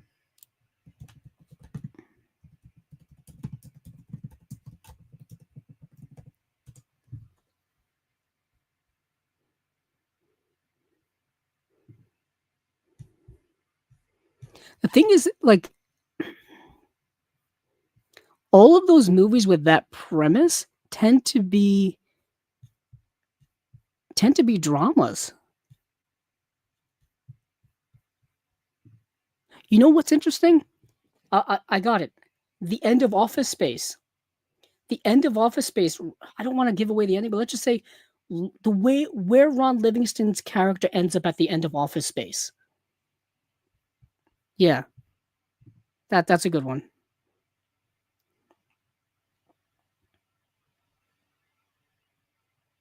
Do you have a favorite comedy montage in a movie where the hero or person and it is leading the people in an unconventional way? I just mentioned Camp Nowhere. There's kind of where the kids are kind of leading themselves. Um, let's see. What was that? I'm trying to think of. There was that. I'm looking over at my comedies actually. I don't know if it's so much a group of people. There's the movie Man of the Year with Robin Williams when he's running for president. I mean, that's basically leading people. Um, I think that's an underrated Robin Williams movie that nobody talks about.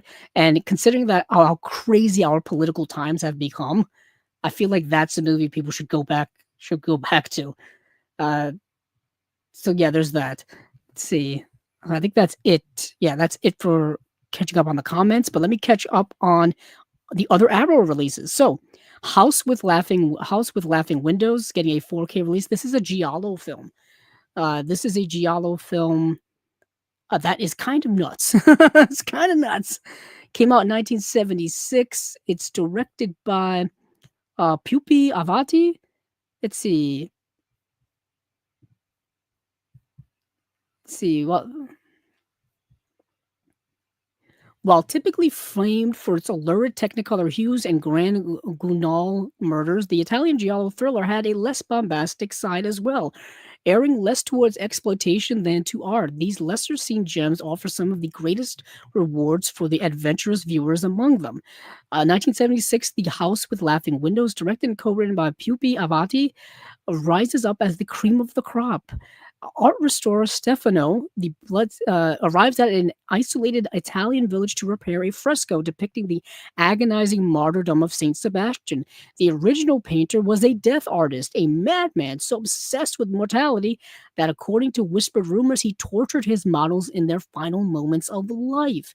When people begin to turn up dead, Stefano is forced to consider the possibility that the artist has returned to continue his brutal career and that he is the primary target. Yeah, this movie is way more atmospheric than typical giallo films. And giallo films are typically atmospheric, but I feel like this one was just way creepier because it was kind of blending in the supernatural, which is not typically part of giallo. I know there's a lot of arguments about what's giallo, what's not giallo. Is that a giallo? Is that not a giallo? People argue about this stuff all the time. I don't get into any of that. But I'm just saying this movie leans way more towards something like Suspiria, which I really love a lot. That's a movie I love. So this leads more into like Suspiria, which is my kind of jam. So that's why I really like this movie. So The House with Laughing Windows 4K release is getting a 4K restoration from the original camera negative, graded by Arrow Films, HDR presentation of the film, restored original lossless mono Italian audio track, newly translated optional English subtitles, brand new audio commentary by critics Alexandra Heller Nicholas and Josh Nelson, brand new audio commentary by critics Eugenio Ercolani and Troy Hallworth, brand new audio commentary by feature-length documentary on the film directed by Federico Cadeo, featuring interviews with co-writer slash co-director Pupi Avati, co-writer Antonio Avati, assistant director Cesar Bastelli, actors, it's everybody. I can't go. There's a ton of people in this here. Um, yeah, so this feature-length documentary is massive. La Casa es Sola, a brand new visual essay by critic Chris Alexander. The Art of Suffering, a brand new visual essay by Kat Ellinger, our friend. Anytime Kat Ellinger and you got Alexander Helen Nicholas on something, it's worth a watch. Worth a watch. And also worth a buy. Worth a buy. So, moving on from there, these are all coming out in December, actually. We have City on Fire. I was just talking earlier about the Hong Kong Cinema Classics line from Shout Factory and how I was waiting for Arrow to put out their own versions of these movies. Here we go. City on Fire, which has already come out from Shout Factory. Arrow's putting out their version of City on Fire, the Ringo Lam film starring Chow Yun Fat. Let's see. I've already talked about the movies. I won't talk about the synopsis of it, but I do want to get into the special features are actually similar. I think they're actually kind of the same. So 4K restoration of the film, Dolby Vision / HDR presentation of the film, original lossless Cantonese and English mono audio, brand new audio commentary by Hong Kong cinema experts Frank Zhang and FJ DeSanto. Burn It Down, a brand new interview with screenwriter Tommy Sham. We also have optional English subtitles as well. Hong Kong Confidential, a brand new appreciation by author Grady Hendrix. Some Like It Hot, a brand new appreciation by film historian Rick Myers. Burning Rivalries, a brand new appreciation by critic Kim Newman. An archival interview with director Ringo Lam. Portrait of Anger, an archive interview with cinematographer Andrew Lau. Long Arm of the Law, an archive interview with co-star Roy Chung, and then theatrical trailer. Let me quickly go over to check the City on Fire release from Shout Factory to see if we've got any different and special features. Let's see. So you got the same audio commentary by Frank Zhang and FJ DeSanto. You got the Burn It Down featurette, the Hong Kong Confidentials featurette, that's on both. The Some Like It Hot featurette feature is on both. Let's see, Burning Rivalries is on both. Okay, those are all on both. And then, let's see. You do not get the archival stuff. That's the main difference. So the Arrow release has the archival interview with Ringo Lam, the Portrait of Anger, an archival interview with the cinematographer, the Long Arm of the Law, which is an archive interview with co-star Roy Chung. Those are all on the Arrow release, and those are not on the Shout Factory release. Okay? That's the main difference. So you get everything that's on the Shout Factory release, plus a couple little extra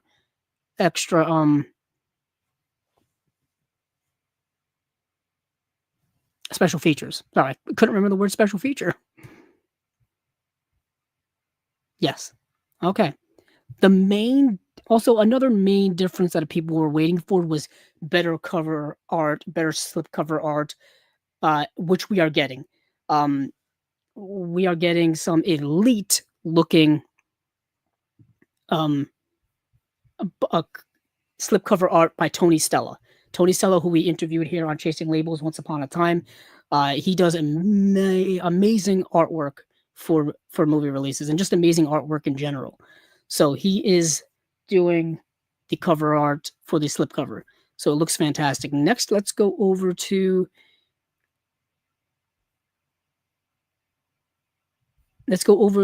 next let's talk about Wild Style. So Wild Style is considered the first hip hop movie. It's the first movie kind of featuring and about hip hop. Came out in 1983. And let's see. In this unique hybrid of fiction and documentary, the story of lone graffiti artist Lee Zorro Kifon's trying to achieve success on his own terms is brought to vivid life with support by Fred Fab Five Freddy, Braithwaite, Sandra Lady Pink, Fabara, and Patty Astor, and the historic music performances by such luminaries as Grandmaster Flash, Buzzy B, the Fantastic Five, the Cold Crush Brothers, and the Rocksteady Crew. To create the score, Chris Stein would collaborate with Brainwave to produce the actual breakbeats to be used in the film, and an inspired decision that would provide a source of obsession among crate diggers for decades to come. So yeah, this movie is basically kind of like part documentary, part fictional story, but it's mostly just an exposition of incredible music. It really is. If you're into hip hop, if you're into the origins of hip hop, the all of that stuff, this movie will definitely feed that need. It's really kind of cool just from that perspective. Amazing soundtrack, of course. The story itself is kind of irrelevant and secondary. To be honest, I kind of lost track of the story while watching it and was just here bopping to the music. I really was. I do also want to say that I think our friend Scott Saslow also worked on this release as well. Yeah, he did the layout and the booklet design for it. So another shout out to him and doing all this cool work. So let's see what we've got here for special features. Let's see. So, Perfect Bound Collector's Book featuring new and archival essays and articles. Reversible sleeve featuring two original artwork options. Double sided fold out poster featuring two original artwork options. Exclusive mini version of the Wild Style issue of Hip Hop Family Tree comic by Ed Piscor.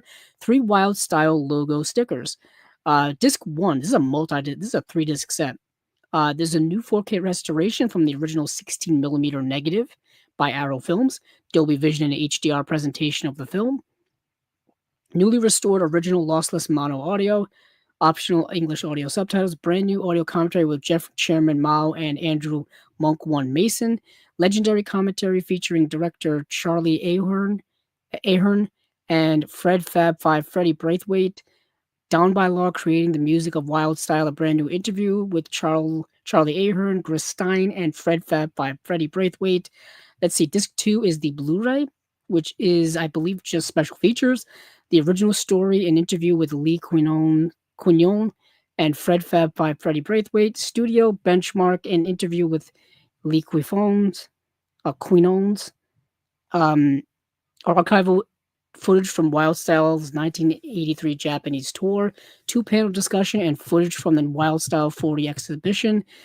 ZDF TV Wild Style 30th Anniversary Featurette, Ramalazi in the Battle Station Featurette, features from the Wild Style 20th, 25th, and 30th Anniversary shows, Smith Project Gym 1977, archival featurettes and interviews from the players and performers of Wild Style, outtakes, Subway rap music video, 2025 restoration, and theatrical trailers. And the third disc is a CD.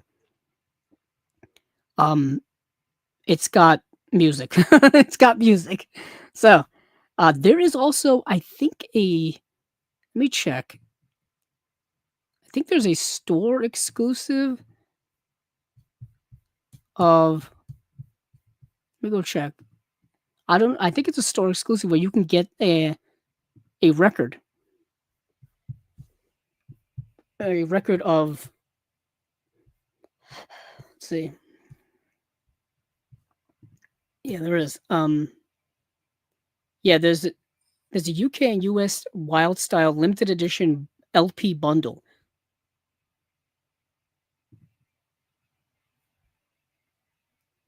I don't even think it's an exclusive. So you can get a record. Let's see.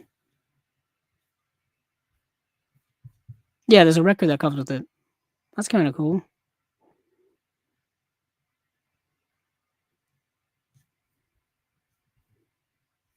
And I just wanted to make sure to mention that. So let's see. So Shawscope Volume 4. I didn't get to watch any of these movies, so I'm just going to kind of read off. Actually, let me go to where am I?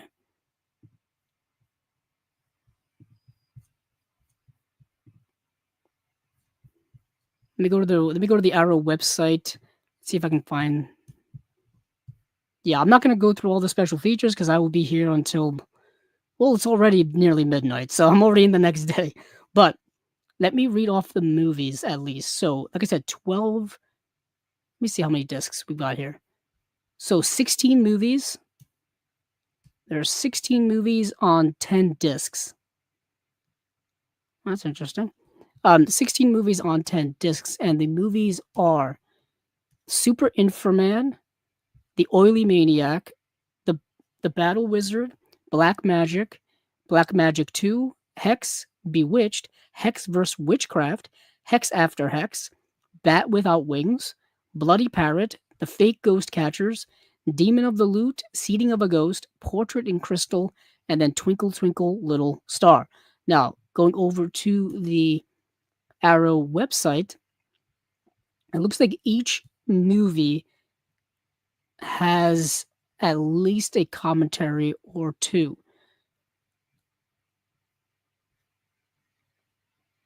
And then there's some interviews on some of these as well. Let's see, I'm just scrolling down quickly just to do a quick breezy. Yeah, they're mostly just commentaries on each movie. Pretty much. There's a couple of interviews here and there on a couple of movies, but not a lot. Until you get to the disc 10, which is a bonus disc. This I will read off. Brand new essay on Ho Meng Hua, written and narrated by Grady Hendrix. Hong Kong, the Show of Mr. Shaw, a 1972 French TV profile of Shaw Brothers. Newly filmed appreciation of Super Inframan by Leon Hunt, Luke White, and Kim Newman. Newly filmed appreciation of Bat Without Wings by Wayne Wong. Newly filmed appreciation of Demon of the Loop by Luke White. Newly filmed appreciation of Battle Wizard and Demon of the Loop by Victor Fan, and then theatrical trailers from most of the films in the set, some never seen on video before.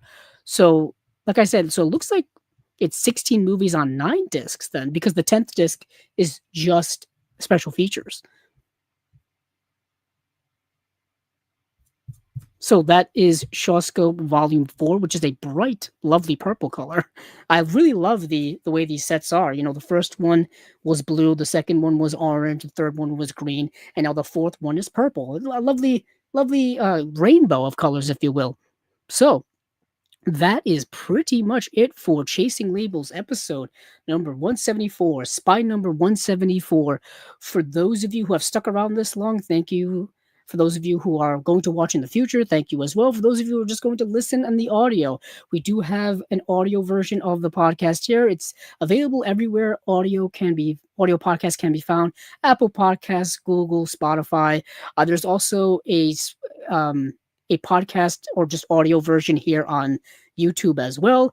If you want to watch, the video portion of this as well, go right ahead too. That's in the live tab on our YouTube channel. Also, for stuff that we've been doing recently, we just did another Movies Down Memory Lane this past weekend where we talked about Willy Wonka and the Chocolate Factory. We will be doing another one in 2 weeks where we will be talking about the movie Almost Famous, the Cameron Crowe film. Tomorrow, we will be doing a live stream of The Unwatched Pile. So that is coming up. We also just did a review of several of the releases from Criterion from the month of September, like This Is Spinal Tap, Flow, Wes Anderson's Isle of Dogs, The French Dispatch. So stuff like that is available here on the channel as well. Check out that. Also, we have our merch store as well over at Etsy. Look for B-roll bandits, look for Chasing Labels. There should be a link in this video. I hope there's a link in this video. I probably should go back and check if there was even a link on the previous Chasing Labels episode video, but I'm lazy in that regard, but we do have Chasing Labels merch, T-shirts, um, mugs, hoodies, tote bag, some other movie related items as well and designs. Check out that if you are so interested. All the support is of course welcome in every aspect. So thank you all for watching. Thank you all for listening. Thank you all for being fans here at Chasing Labels. And hey, keep on watching those movies because I know I will.